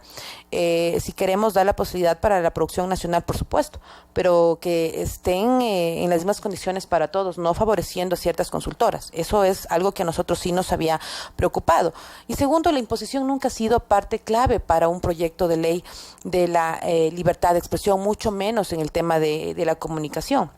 Aquí, si bien es cierto, los productores audiovisuales han dicho que de alguna manera este proyecto de ley les puede garantizar un espacio, pero si no hay un fondo para poder incentivar a estos pequeños productores audiovisuales, no estamos haciendo mucho en el tema de poder apoyar. $100 millones en 5 años ha significado el movimiento por este artículo 98, es decir, en favor de la producción nacional, dicen ellos. Pero ¿quién se beneficiaba de esto? Claramente sabemos que son empresas establecidas. Ojo con eso. Nosotros queremos obviamente abrir la posibilidad para que exista un articulado que pueda ayudar a las personas audiovisuales, los productores de nuestro país, no que estén extranjeros, en este caso hablemoslo con nombres y apellidos, los señores Alvarado desde Panamá publicitando o pautando. En ese sentido, nosotros tenemos que promover la participación y el consumo, sí, de los pequeños productores audiovisuales, sin beneficiar a terceros. ¿Debería quedar como está entonces, como salió de la Asamblea este artículo 98? Hay varias propuestas después de lo que pasó con este último articulado por parte de los productores. Esperemos que el señor presidente en este caso pueda recoger la posibilidad de que se amplíe. El veto, que quede como estaba. Exactamente. Veamos si es que viene. Me parece que eso es lo oportuno ahora. El veto. Ese artículo. Sí, porque como se cambió al final, primero lesiona que no hubo un debate, no se recogió un debate de los propios protagonistas en la comisión, como bien dice. No tengo conocimiento, pero lo que sí le puedo decir es que se hicieron al final un sinnúmero de solicitudes para comparecer en la comisión. Quizás por el tiempo, me imagino, quizás el presidente dejó de lado esta importante presencia. Ahora, lo podían haber hecho obviamente documentadamente llevando la propuesta a la comisión. No. Recibieron hasta el tema de la publicidad de la cerveza, si no me equivoco, que aparentemente va a ser vetado por el presidente de la República. También, así es. Sé que también el tema de las bebidas de moderación salen del veto. Eliminaron, de hecho, en el debate, pero el presidente también se va a pronunciar en ese sentido. Estos artículos obviamente lesionan. Por ejemplo, el artículo 106 es en cómo se dan los mecanismos para asignar el tema de un concurso transparente y con las mismas condiciones. Me parece que es oportuno, ¿no? Y son articulados que todavía se tienen que analizar y esperemos que el veto que emite el presidente de la República sea en ese sentido, primero respetando la Constitución y siendo responsable en este caso de cómo se llevó el debate en el interior. Es facultad, por supuesto, del presidente Moreno sancionar, objetar o vetar en ese sentido, así que esperemos que ya pueda llegar esta propuesta a la Asamblea y poder debatir los articulados que están causando de alguna manera polémica.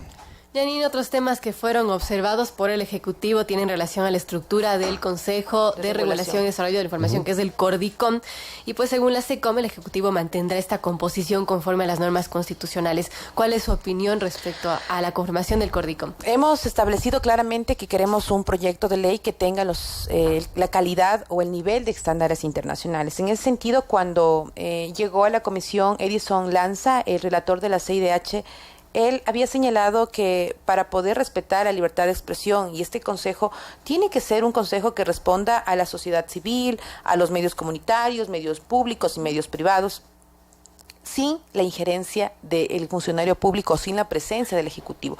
Primero porque ya hemos establecido claramente que la ley Mordaza abusaba obviamente el Ejecutivo y funcionarios cercanos para poder disponer lo que ellos creían oportuno, y en ese sentido la sugerencia fue de que dejemos de lado el tema de inmiscuir al representante del Ejecutivo, sino que dejemos a la sociedad civil, a la gente que tiene obviamente la posibilidad de poder manejar un consejo de regulación independiente, por ejemplo la academia, los profesionales audiovisuales, los representantes de diferentes grupos profesionales, por ejemplo la Federación de Periodistas, y en ese sentido se dio el debate en la comisión y en el choque de fuerzas pues todos querían tener la presencia de grupos afroecuatorianos, mestizos, etcétera, etcétera. Hoy, como se propuso, hemos visto que el Consejo de Regulación está integrado por 13 miembros. Obviamente el debate fue que se va a convertir en un consejo que no se pueda manejar. Y en ese sentido el Ejecutivo pues se ha pronunciado de que tiene que ser un consejo con no tantos miembros, pero sí que se dé la posibilidad de poder tener la presencia del Ejecutivo en eso. Ahora lo que me parece indispensable es el Consejo de Regulación, por supuesto, que tiene que monitorear en el sentido de que no se den contenidos sexistas o violentos. La ventaja de esto de alguna manera es que las carpetas que se den al Consejo de Participación Ciudadana para calificar y sean parte del Consejo de Regulación es oportuno, porque de alguna manera se va a presentar una terna y los mejores rostros, o digo, personas que conozcan de comunicación van a ser partícipes de este Consejo de Regulación, que eso me parece oportuno. Y adicional a esto, señalar que este Consejo ya no cuenta con un sistema de sanción como es la Supercom. Así que son temas que nos dejan quizás con tranquilidad. Es un proyecto de ley que quizás sí le permita decir al comunicador que no va a sentir este miedo de ser sancionado o un medio de comunicación de ser limitado en su trabajo periodístico. Quiero cambiar de tema, a menos que Vero tenga algo más sobre la ley de comunicación.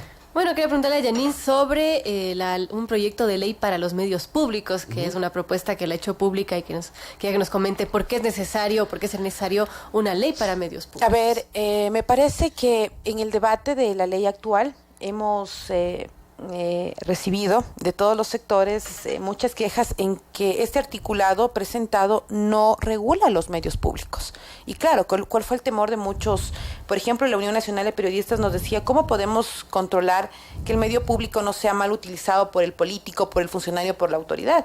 Ya hemos visto cómo abusaban de los medios incautados, de los medios públicos, y qué hacer. En ese sentido, hemos visto la necesidad de poder tener diálogo, de hecho, con la propia gerente de medios públicos, con la señora Marta Moncayo, con algunas organizaciones de defensa de la libertad de expresión, inclusive Fundamedios, la academia, inclusive para presentar un proyecto de ley que regule a los medios públicos. Primero buscando un financiamiento independiente, que me parece que es... Eso le iba a preguntar, ¿qué se le ocurre para que un medio público no sea utilizado como herramienta política como ha sido en este país? Todo tiene que basarse en la independencia. Si usted depende en este caso de económicamente, lamentablemente, del presupuesto general del Estado, tendrá muchas de las veces que de alguna manera censurarse. ¿Quién debe financiar al medio público? Los medios públicos es pagado por todos los ecuatorianos, primero.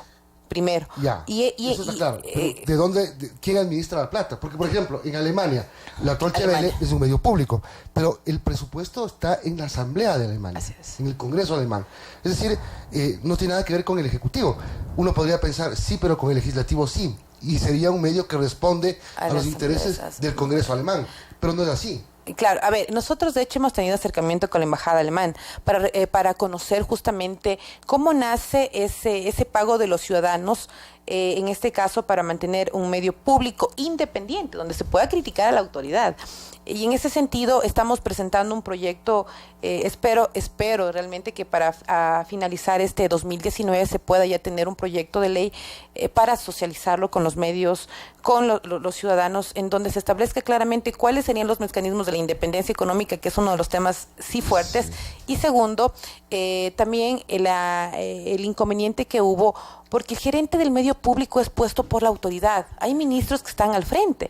No se sabía cuál era, por ejemplo, los beneficios de ciertos comunicadores cercanos al poder, porque tenían sueldos exagerados que se ha visto, y realmente dejando de lado a los trabajadores de la comunicación. Muchas de las veces no se les cancelaba el sueldo o eran retirados por haber criticado al gobierno de turno. En ese sentido, estamos analizando, hemos pedido también el apoyo de la academia para presentar un proyecto y establecer claramente este primer borrador, digo, de una ley de medios públicos. ¿Por qué? Porque tenemos que empezar a normar de manera responsable y que ninguna autoridad, presidente, vicepresidente, alcalde, prefecto, pueda abusar de los medios para justificar sus errores o peor, hacer campaña. Bien, ahora sí, una última pregunta que tiene que ver con un tema que está ya en discusión en la Asamblea. El hecho de que se haya puesto sobre la mesa ya es importante para el país, que es el tema de las reformas al Código Orgánico Integral Penal, en lo que tiene que ver con el aborto y con el uso terapéutico del cannabis. Usted, personalmente, ¿cuál es su posición, primero como ser humano y segundo como legisladora, sobre el tema de ampliar ciertos casos de aborto? A ver, Me parece claramente que nosotros tenemos que elevar el debate en la Asamblea Nacional. Por un lado están los criterios religiosos, por otro lado está obviamente los criterios legales. Si usted me pregunta a Janine Cruz qué pienso sobre el evitar que una mujer abusada sexualmente vaya a la cárcel por irrumpir obviamente un embarazo, son temas que podríamos analizar. ¿Por qué digo eso? Porque a veces cuando escucho que personas tratan de justificar obviamente sus dogmas religiosos sobre los dogmas del ser humano, el respeto obviamente al ser humano como tal, hay muchas mujeres con discapacidad que fueron violadas sexualmente y sometidas a tener un bebé. Muchas de las veces ellas han perdido la vida y las condiciones realmente que se evidencian en las estadísticas sobre los abusos es cercanos a su entorno familiar, niñas de 14 años que no están sus cuerpos preparados para ser madres. En ese sentido, yo considero y digo con toda responsabilidad que se tiene que permitir decidir a la mujer violentada que tome esa decisión. Tenemos sin que ser criminalizada. Por supuesto. El tema no es de legalizar o no el aborto. El tema es si una mujer es abusada. Es discusión, ¿no? Porque se confunde un poco el discurso. Exacto. Y se lo lleva al extremo que no es. Exactamente. Mire que yo vengo de una bancada conservadora, como creo. Sí. Sí, y claramente hay posturas y muy responsable, obviamente, por parte de mi bloque y respeto, obviamente, sus criterios. Pero como mujer tengo también que poderme poner quizás en los zapatos de la víctima para que el Estado no siga criminalizando a una mujer violentada. O sea, el tema tiene que ir más allá de los dogmas religiosos, primero. Y segundo, el tema es si llevamos a la cárcel a una mujer que fue violada. Punto. No tenemos que empezar a buscar excusas para irnos en contra de la vida. Yo soy una mujer católica, pero en estos casos tenemos que tomar decisiones responsables. Una niña con discapacidad, una niña de 15 años que es abusada sexualmente, es justo que la obliguemos a tener, en este caso, o llevarla a prisión por decidir sus padres, en este caso terminar, quizás no debería estar en discusión, sino más bien exactamente lo otro. Y la siguiente pregunta, a propósito de lo que usted mencionaba del bloque conservador de Creo, era esa, porque nosotros conocemos los criterios que tiene el líder de Creo. Ahora, bajo esa circunstancia, Creo tiene una posición como partido político para votar sobre este tema, o Creo les dijo, ustedes deciden como seres humanos. Veo que yo soy muy respetuosa del criterio desde Guillermo Lasso y desde todos nuestros compañeros de bancada. Cada quien responde de acuerdo a su sentir y a sus principios, pero yo soy mujer. Y yo muchas de las veces he conversado con víctimas de violencia sexual. He hablado con padres de familia de mujeres que tienen alguna discapacidad y ha sido muy complicado. Y en ese sentido que me ha hecho a mí tomar la decisión de tomar decisiones, por supuesto. Lo he hablado con varios legisladores para elevar el debate en ese sentido, en donde prime la razón y no los dogmas religiosos. Tenemos que tomar decisiones responsables en la Asamblea y espero que sepan respetar mi decisión. De hecho, en algunas decisiones políticas difíciles en la Asamblea no hemos visto injerencia por parte de Guillermo. Ha sido un hombre muy respetuoso de las decisiones, muy democrático, y en ese sentido me parece que se tiene que seguir esa línea. Uno tiene que ser consecuente con lo que piensa y obviamente como mujer tengo que tomar decisiones que conlleven el debate en ese sentido. No penalizar a una mujer que ha sido abusada sexualmente. ¿Y el cannabis, uso terapéutico, sí o no? Bueno, estamos en conversaciones en ese sentido. Me parece que por ahora el debate tiene que surgir obviamente también de conceptos profesionales. Veamos cómo se desarrolla. Pero yo me he pronunciado en ese sentido que se debería tener claro una postura profesional. Yo he dicho no religiosa y poder tener un diálogo con todas las bancadas responsables. Bien, gracias Janine Cruz, asambleísta de Creo, por sus criterios sobre varios temas. Vamos a la pausa. Vamos a la pausa. José Cabrera, vocal del Consejo Nacional Electoral.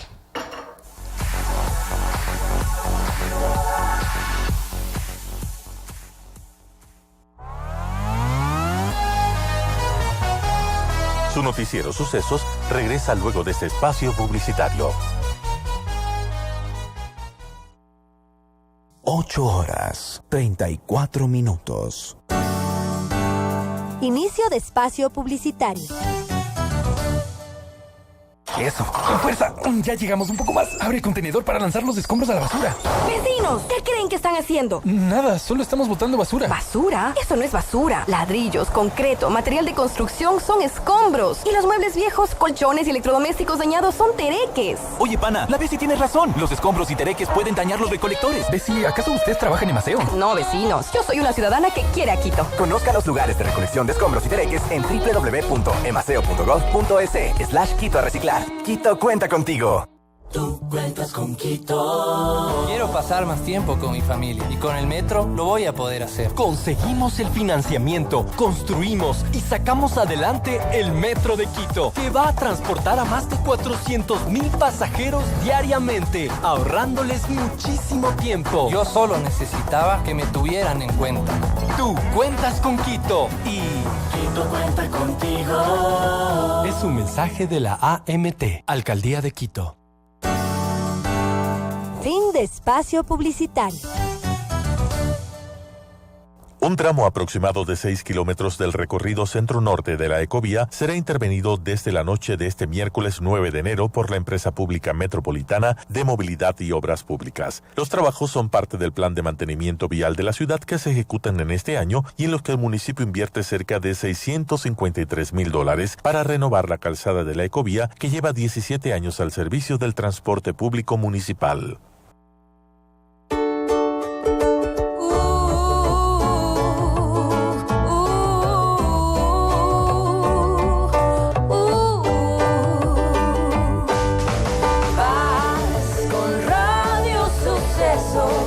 Caminos gemelos tenemos tú y yo.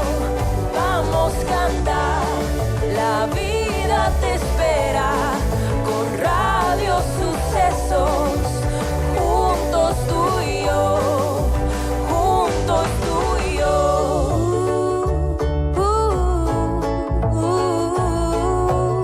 La armonía perfecta. Radio Sucesos.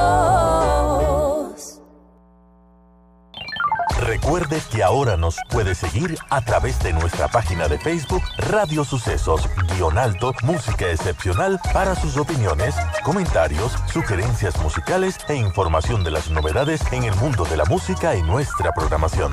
Así también en www.radiosucesos.net para conocer los sucesos más importantes del momento. Escúchanos en internet en tiempo real, ingresando a www.radiosucesos.fm.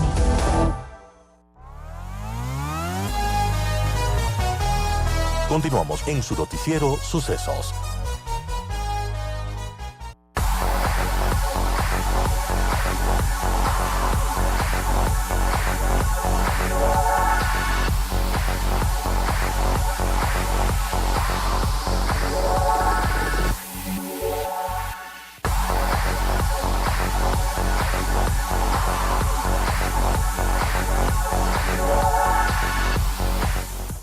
Amigos, estamos de regreso a las 8:38 y antes de presentar a nuestro siguiente invitado, un mensaje de la AMT. Quito cuenta contigo, así como nosotros podemos contar con el metro, el mayor proyecto de movilidad que la ciudad haya emprendido en su historia, construyendo juntos el futuro.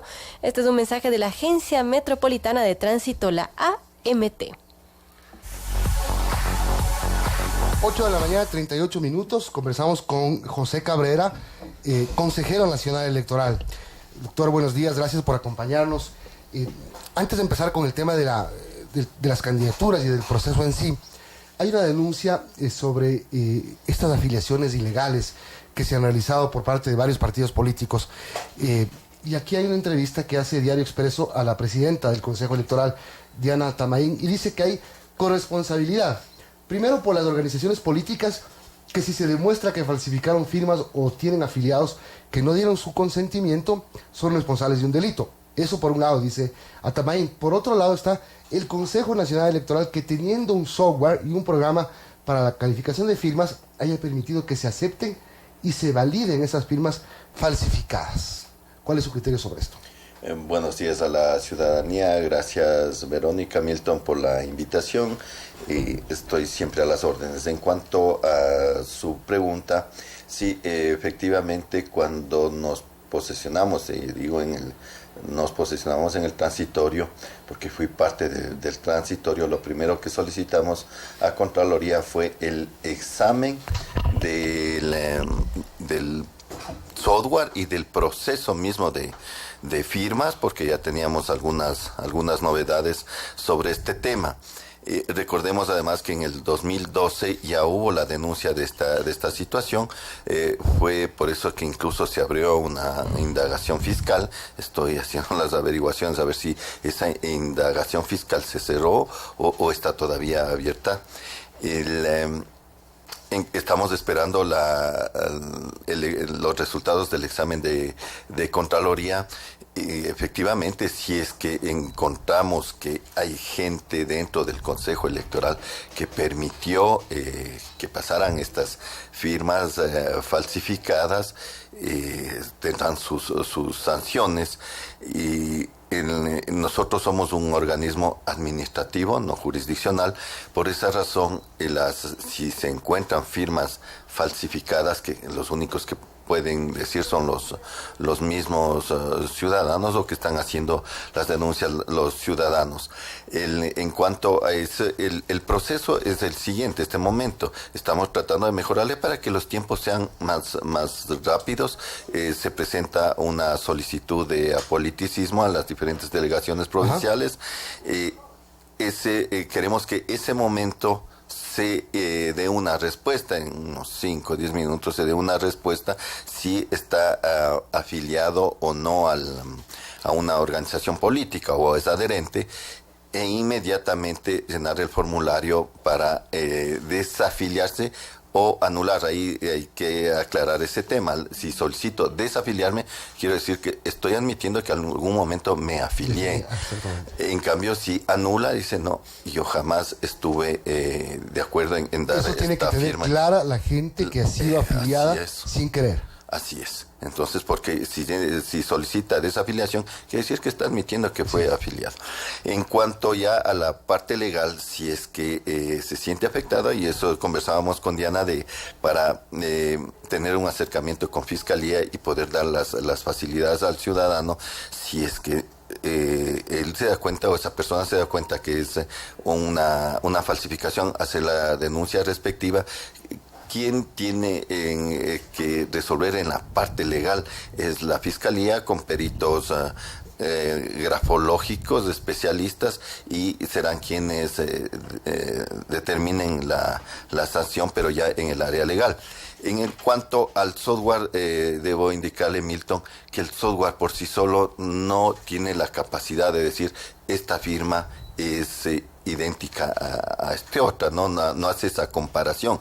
Lo que el software hace es recortar de los formularios que presentan las organizaciones políticas y presentar en la pantalla conjuntamente en la misma pantalla esa firma con la del padrón electoral que firmamos cuando ejercemos nuestro derecho al voto y la firma que consta en el registro civil. Los ciudadanos o las personas, los técnicos que están frente a las pantallas son quienes verifican. ¿Ya?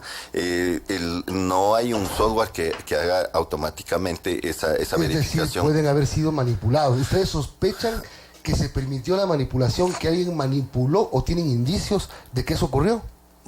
Sí, por esa situación se pidió a Contraloría que haga un examen de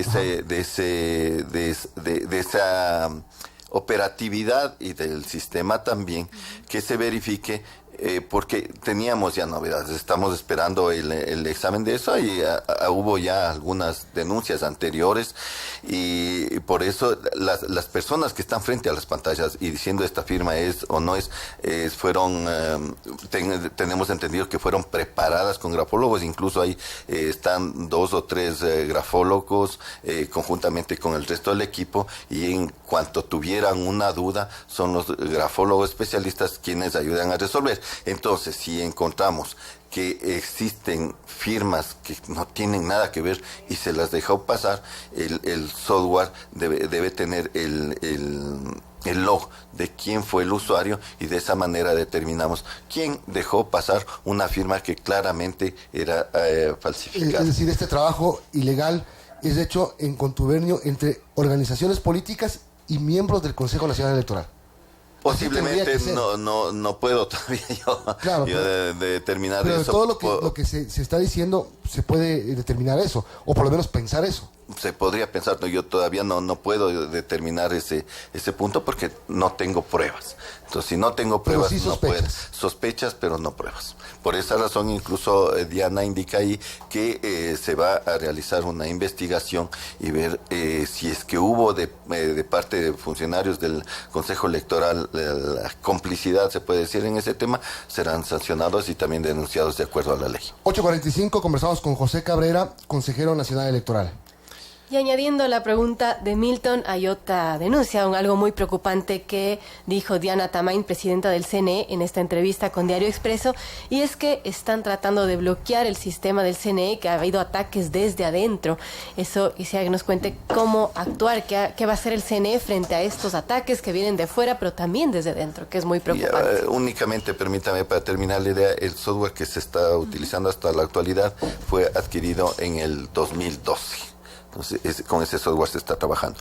En cuanto a al asunto que se dio el fin de semana, específicamente cuando se expuso las consultas para que puedan verificar los ciudadanos el sitio de votación de las juntas receptoras del voto y miembros de juntas receptoras del voto, sí comenzó el sistema a colapsar por el ancho de banda supuestamente, pero se le amplió, igual siguió con el problema hasta que cambiamos la aplicación a un nuevo servidor, a un nuevo computador, y todo comenzó a fluir normalmente. Sí, tenemos igual la sospecha, se está investigando porque no había razón de que una misma aplicación en otro computador funcione correctamente. Quiere decir que está algún software instalado en el servidor y que nos comenzó a causar los problemas, o está algo mal parametrizado. Estamos trabajando haciendo una auditoría de ese equipo informático y sí, hay la preocupación, y estamos armando un equipo incluso de académicos, de especialistas, para trabajar conjuntamente en lo que es seguridades informáticas. Vamos al tema ya sobre el proceso que se viene para el 24 de marzo.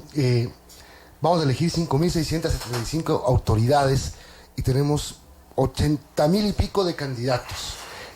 Seguramente cuando ustedes ya entreguen la lista definitiva de los candidatos, va a resultar que no va a bajar mucho, seguramente, ¿no? Serán muy pocos quienes sean desafectados de la elección. ¿Cómo va el proceso de depuración de las listas? Bueno, en este momento se está trabajando en el proceso de objeciones, que es en las juntas provinciales electorales. Las organizaciones políticas de la circunscripción hacen objeciones hacia los candidatos, y no se satisface pasar a la siguiente instancia, que es el Consejo Nacional Electoral, con la figura de impugnación, y si no hubiera satisfacción pasa a la última instancia, que es el Tribunal Contencioso Electoral, con la figura de apelación. Estamos trabajando en ese tema, tanto en las juntas provinciales como en el Consejo Electoral y el Tribunal Contencioso Electoral. Hasta el día martes resolvimos 32 impugnaciones en el Consejo Nacional Electoral. Sabemos que hay 22 apelaciones en el Tribunal Contencioso Electoral.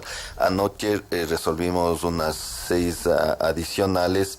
No tengo este momento el dato exacto, pues ya era 11 de la noche que estuvimos trabajando en ese tema, y seguimos avanzando. Ojalá hasta el 17, 20 de enero tengamos ya la lista definitiva de los candidatos que van a participar en las seccionales del 24 de marzo. El tema de la publicidad adelantada, hasta la semana pasada recuerdo que había más o menos un total de 17.000 productos, entre vallas, entre letreros, entre pinturas, etcétera, spots mismos, de candidatos con una campaña que empieza recién el 5 de febrero. Sí, ya aumentaron. Ayer tuvimos un informe que desde el 6 de septiembre hasta el 27 de diciembre del 2018 existen 21.942 artículos promocionales registrados en el sistema de monitoreo de vías, 68 vallas publicitarias y 4 audios de radio reportados que constan en el informe de la Dirección de Fiscalización y Control Electoral. Según el artículo 208 del Código de la Democracia, estipula que estos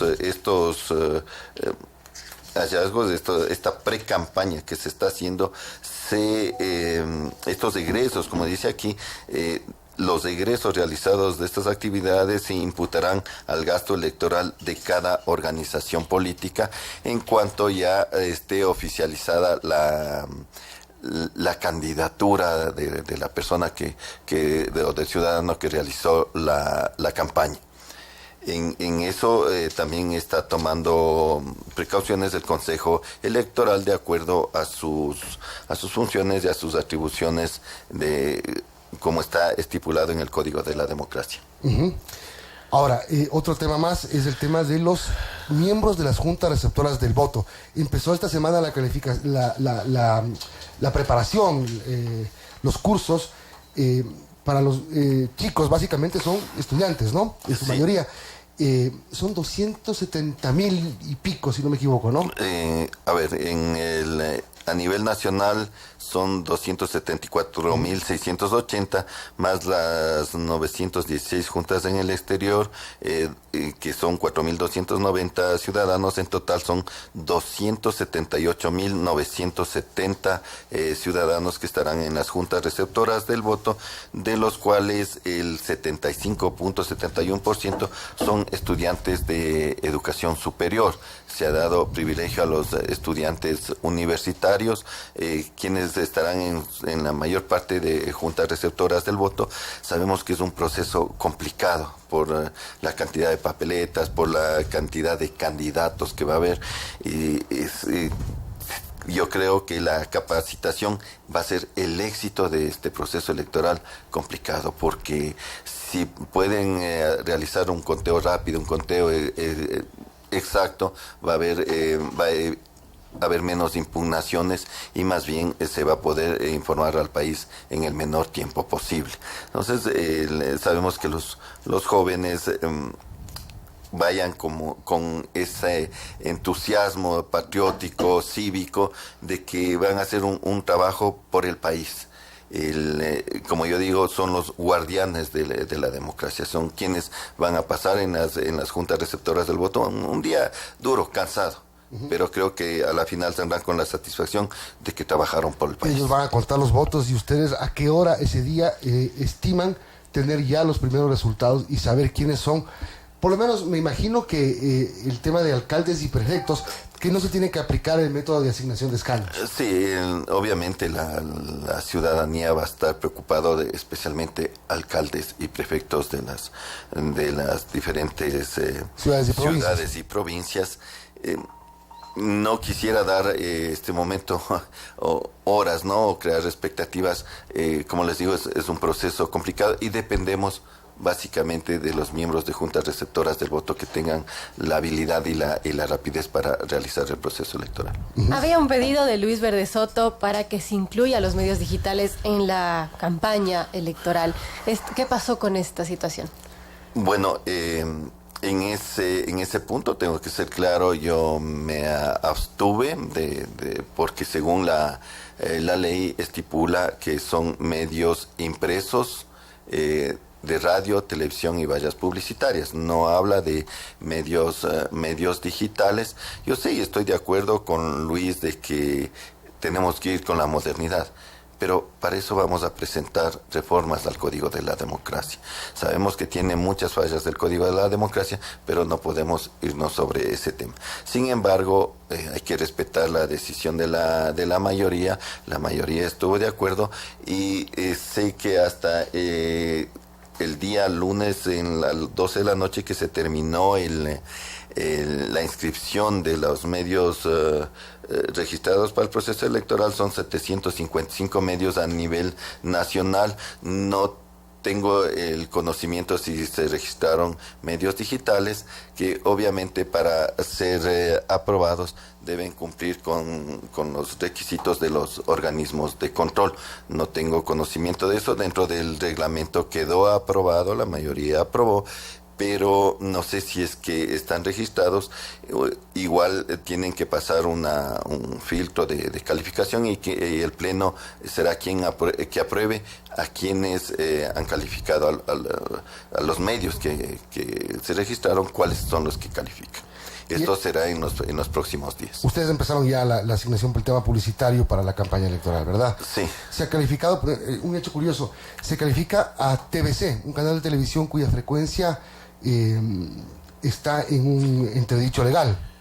Bueno, no tengo el conocimiento específico del tema, pero como les acabo de indicar, se han registrado 755, tienen que pasar la revisión de que cumplan con los requisitos solicitados, y el Pleno tiene la potestad de aprobar a los Todavía no medios. está asignada ninguna. Todavía no está aprobado, todavía el Pleno no ha aprobado a los medios. Están registrados, sí, y luego con los informes que nos pase la respectiva dirección, nosotros tenemos que aprobar como Pleno.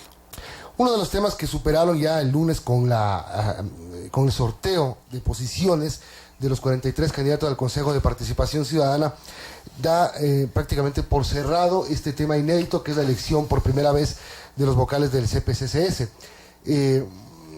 Ustedes, por ejemplo, en el tema de la papeleta hubo un dilema, porque la ley dice tiene que ser una papeleta. Finalmente ustedes, astutamente se puede decir, sacaron el tema diciendo sí, una papeleta, pero dividida en 3. Así terminó siendo. También me abstuve en esa votación. Lo bueno es que estamos en un consejo electoral diverso, que cada uno tiene su forma de pensar, y hay que respetar la decisión de la mayoría. Las mayorías no son buenas ni malas dependiendo del lado que esté, y yo igual de acuerdo a la ley dije no, aquí dice una papeleta con 3 listas. Obviamente los compañeros indicaban que se hizo ya unos simulacros, y tienen razón, igual digo, tienen razón, pero está la ley. Pero bueno, el asunto es que el rato de hacer el escrutinio podía haber complicaciones, porque en una papeleta las 3 listas sabemos que existe, que se debe escoger 3 hombres, 3 mujeres y 1 de nacionalidades indígenas, en total 7, pero es 3 y 1 de cada lista. ¿Qué pasa si alguien escogió 4? ¿Qué se anula? ¿La papeleta o la lista? Iba a haber ese dilema a los miembros de juntas receptoras del voto. Van a decir, a ver, y escogieron 4, anulada toda la papeleta, y no es así, es anulada solo esa lista. Entonces podía haber esas confusiones, y por esa razón se tomó la decisión de hacer 3 papeletas, de tal manera que sea entendible y fácil para los miembros de juntas receptoras de voto, y también para los ciudadanos que van a votar, que incluso en la parte de arriba de la papeleta va a estar indicado 3 ciudadanos a escoger. Y si es que alguien escogió 4 o 5, se va a anular es nada más que esa lista, y no se anula toda la papeleta, que era el riesgo de la forma anterior. Ahora, ustedes tienen que hacer la publicidad para dar a conocer a esos candidatos. Ellos no pueden hacer campaña. Sí, así está estipulado en la ley orgánica reformatoria, la ley orgánica del Consejo de Participación Ciudadana y Control Social, para la aplicación de la pregunta 3 del referéndum celebrado el 4 de febrero del 2018. Sí, ahí es claro y específico, dice: el Consejo Nacional Electoral se encargará de la promoción de los nombres, trayectoria y propuestas de cada uno de los candidatos y candidatas en igualdad de condiciones y oportunidades. No se podrá recibir ni utilizar financiamiento privado de ningún tipo. El candidato o candidata que contravenga estas disposiciones será descalificado por el Consejo Nacional Electoral, que se encuentra especificado en la ley. Sí, el día viernes anterior que se hizo el sorteo del puesto en que van los candidatos, tuvimos varias inquietudes de parte de ellos que querían hacer campaña, muchos de ellos, por ellos mismos, ¿no? Pero la ley lo estipula así. Vamos a tener una reunión en los próximos días para indicarles el mecanismo, cómo se va a realizar esta difusión. Una parte de lo presupuestado incluso está destinado para promocionar de parte del Consejo Electoral cómo va a ser este proceso. Y que la ciudadanía sepa cómo tiene que votar. Y el otro porcentaje será justamente para hacer conocer a la ciudadanía quiénes son los candidatos, cuáles son sus planes de trabajo y en definitiva quiénes son los que van a participar. Bien, gracias doctor José Cabrera, vocal del Consejo Nacional Electoral. Son 8:59 y nunca me equivoqué con la hora del día de hoy. ¿Qué tal? Está muy bien, ya no estoy ya voy aprendiendo, ya no estoy en la hora de Galápagos. Una cosa nada más. A ver, dígalo.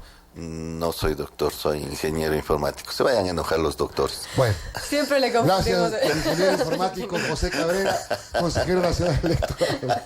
Tenga buen día. Gracias a ustedes y como siempre a las órdenes y nada más que agradecerles nuevamente porque ustedes nos dan la posibilidad de informar al país por este medio tan escuchado. Y siempre a la orden. Gracias, ministro.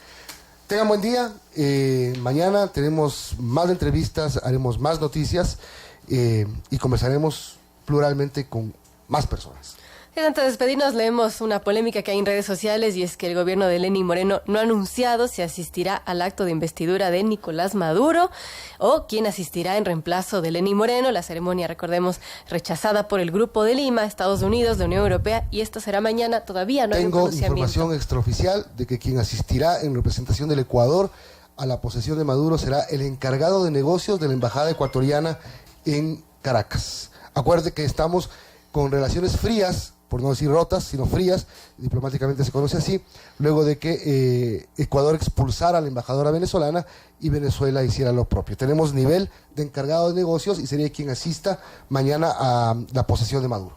Muy bien, gracias Milton, amigos, por su amable sintonía. Damos finalizado este programa. También agradecemos a nuestros auspiciantes que hacen posible este espacio, a NetLife, el único internet de ultra alta velocidad por fibra óptica que llega directo hasta tu hogar.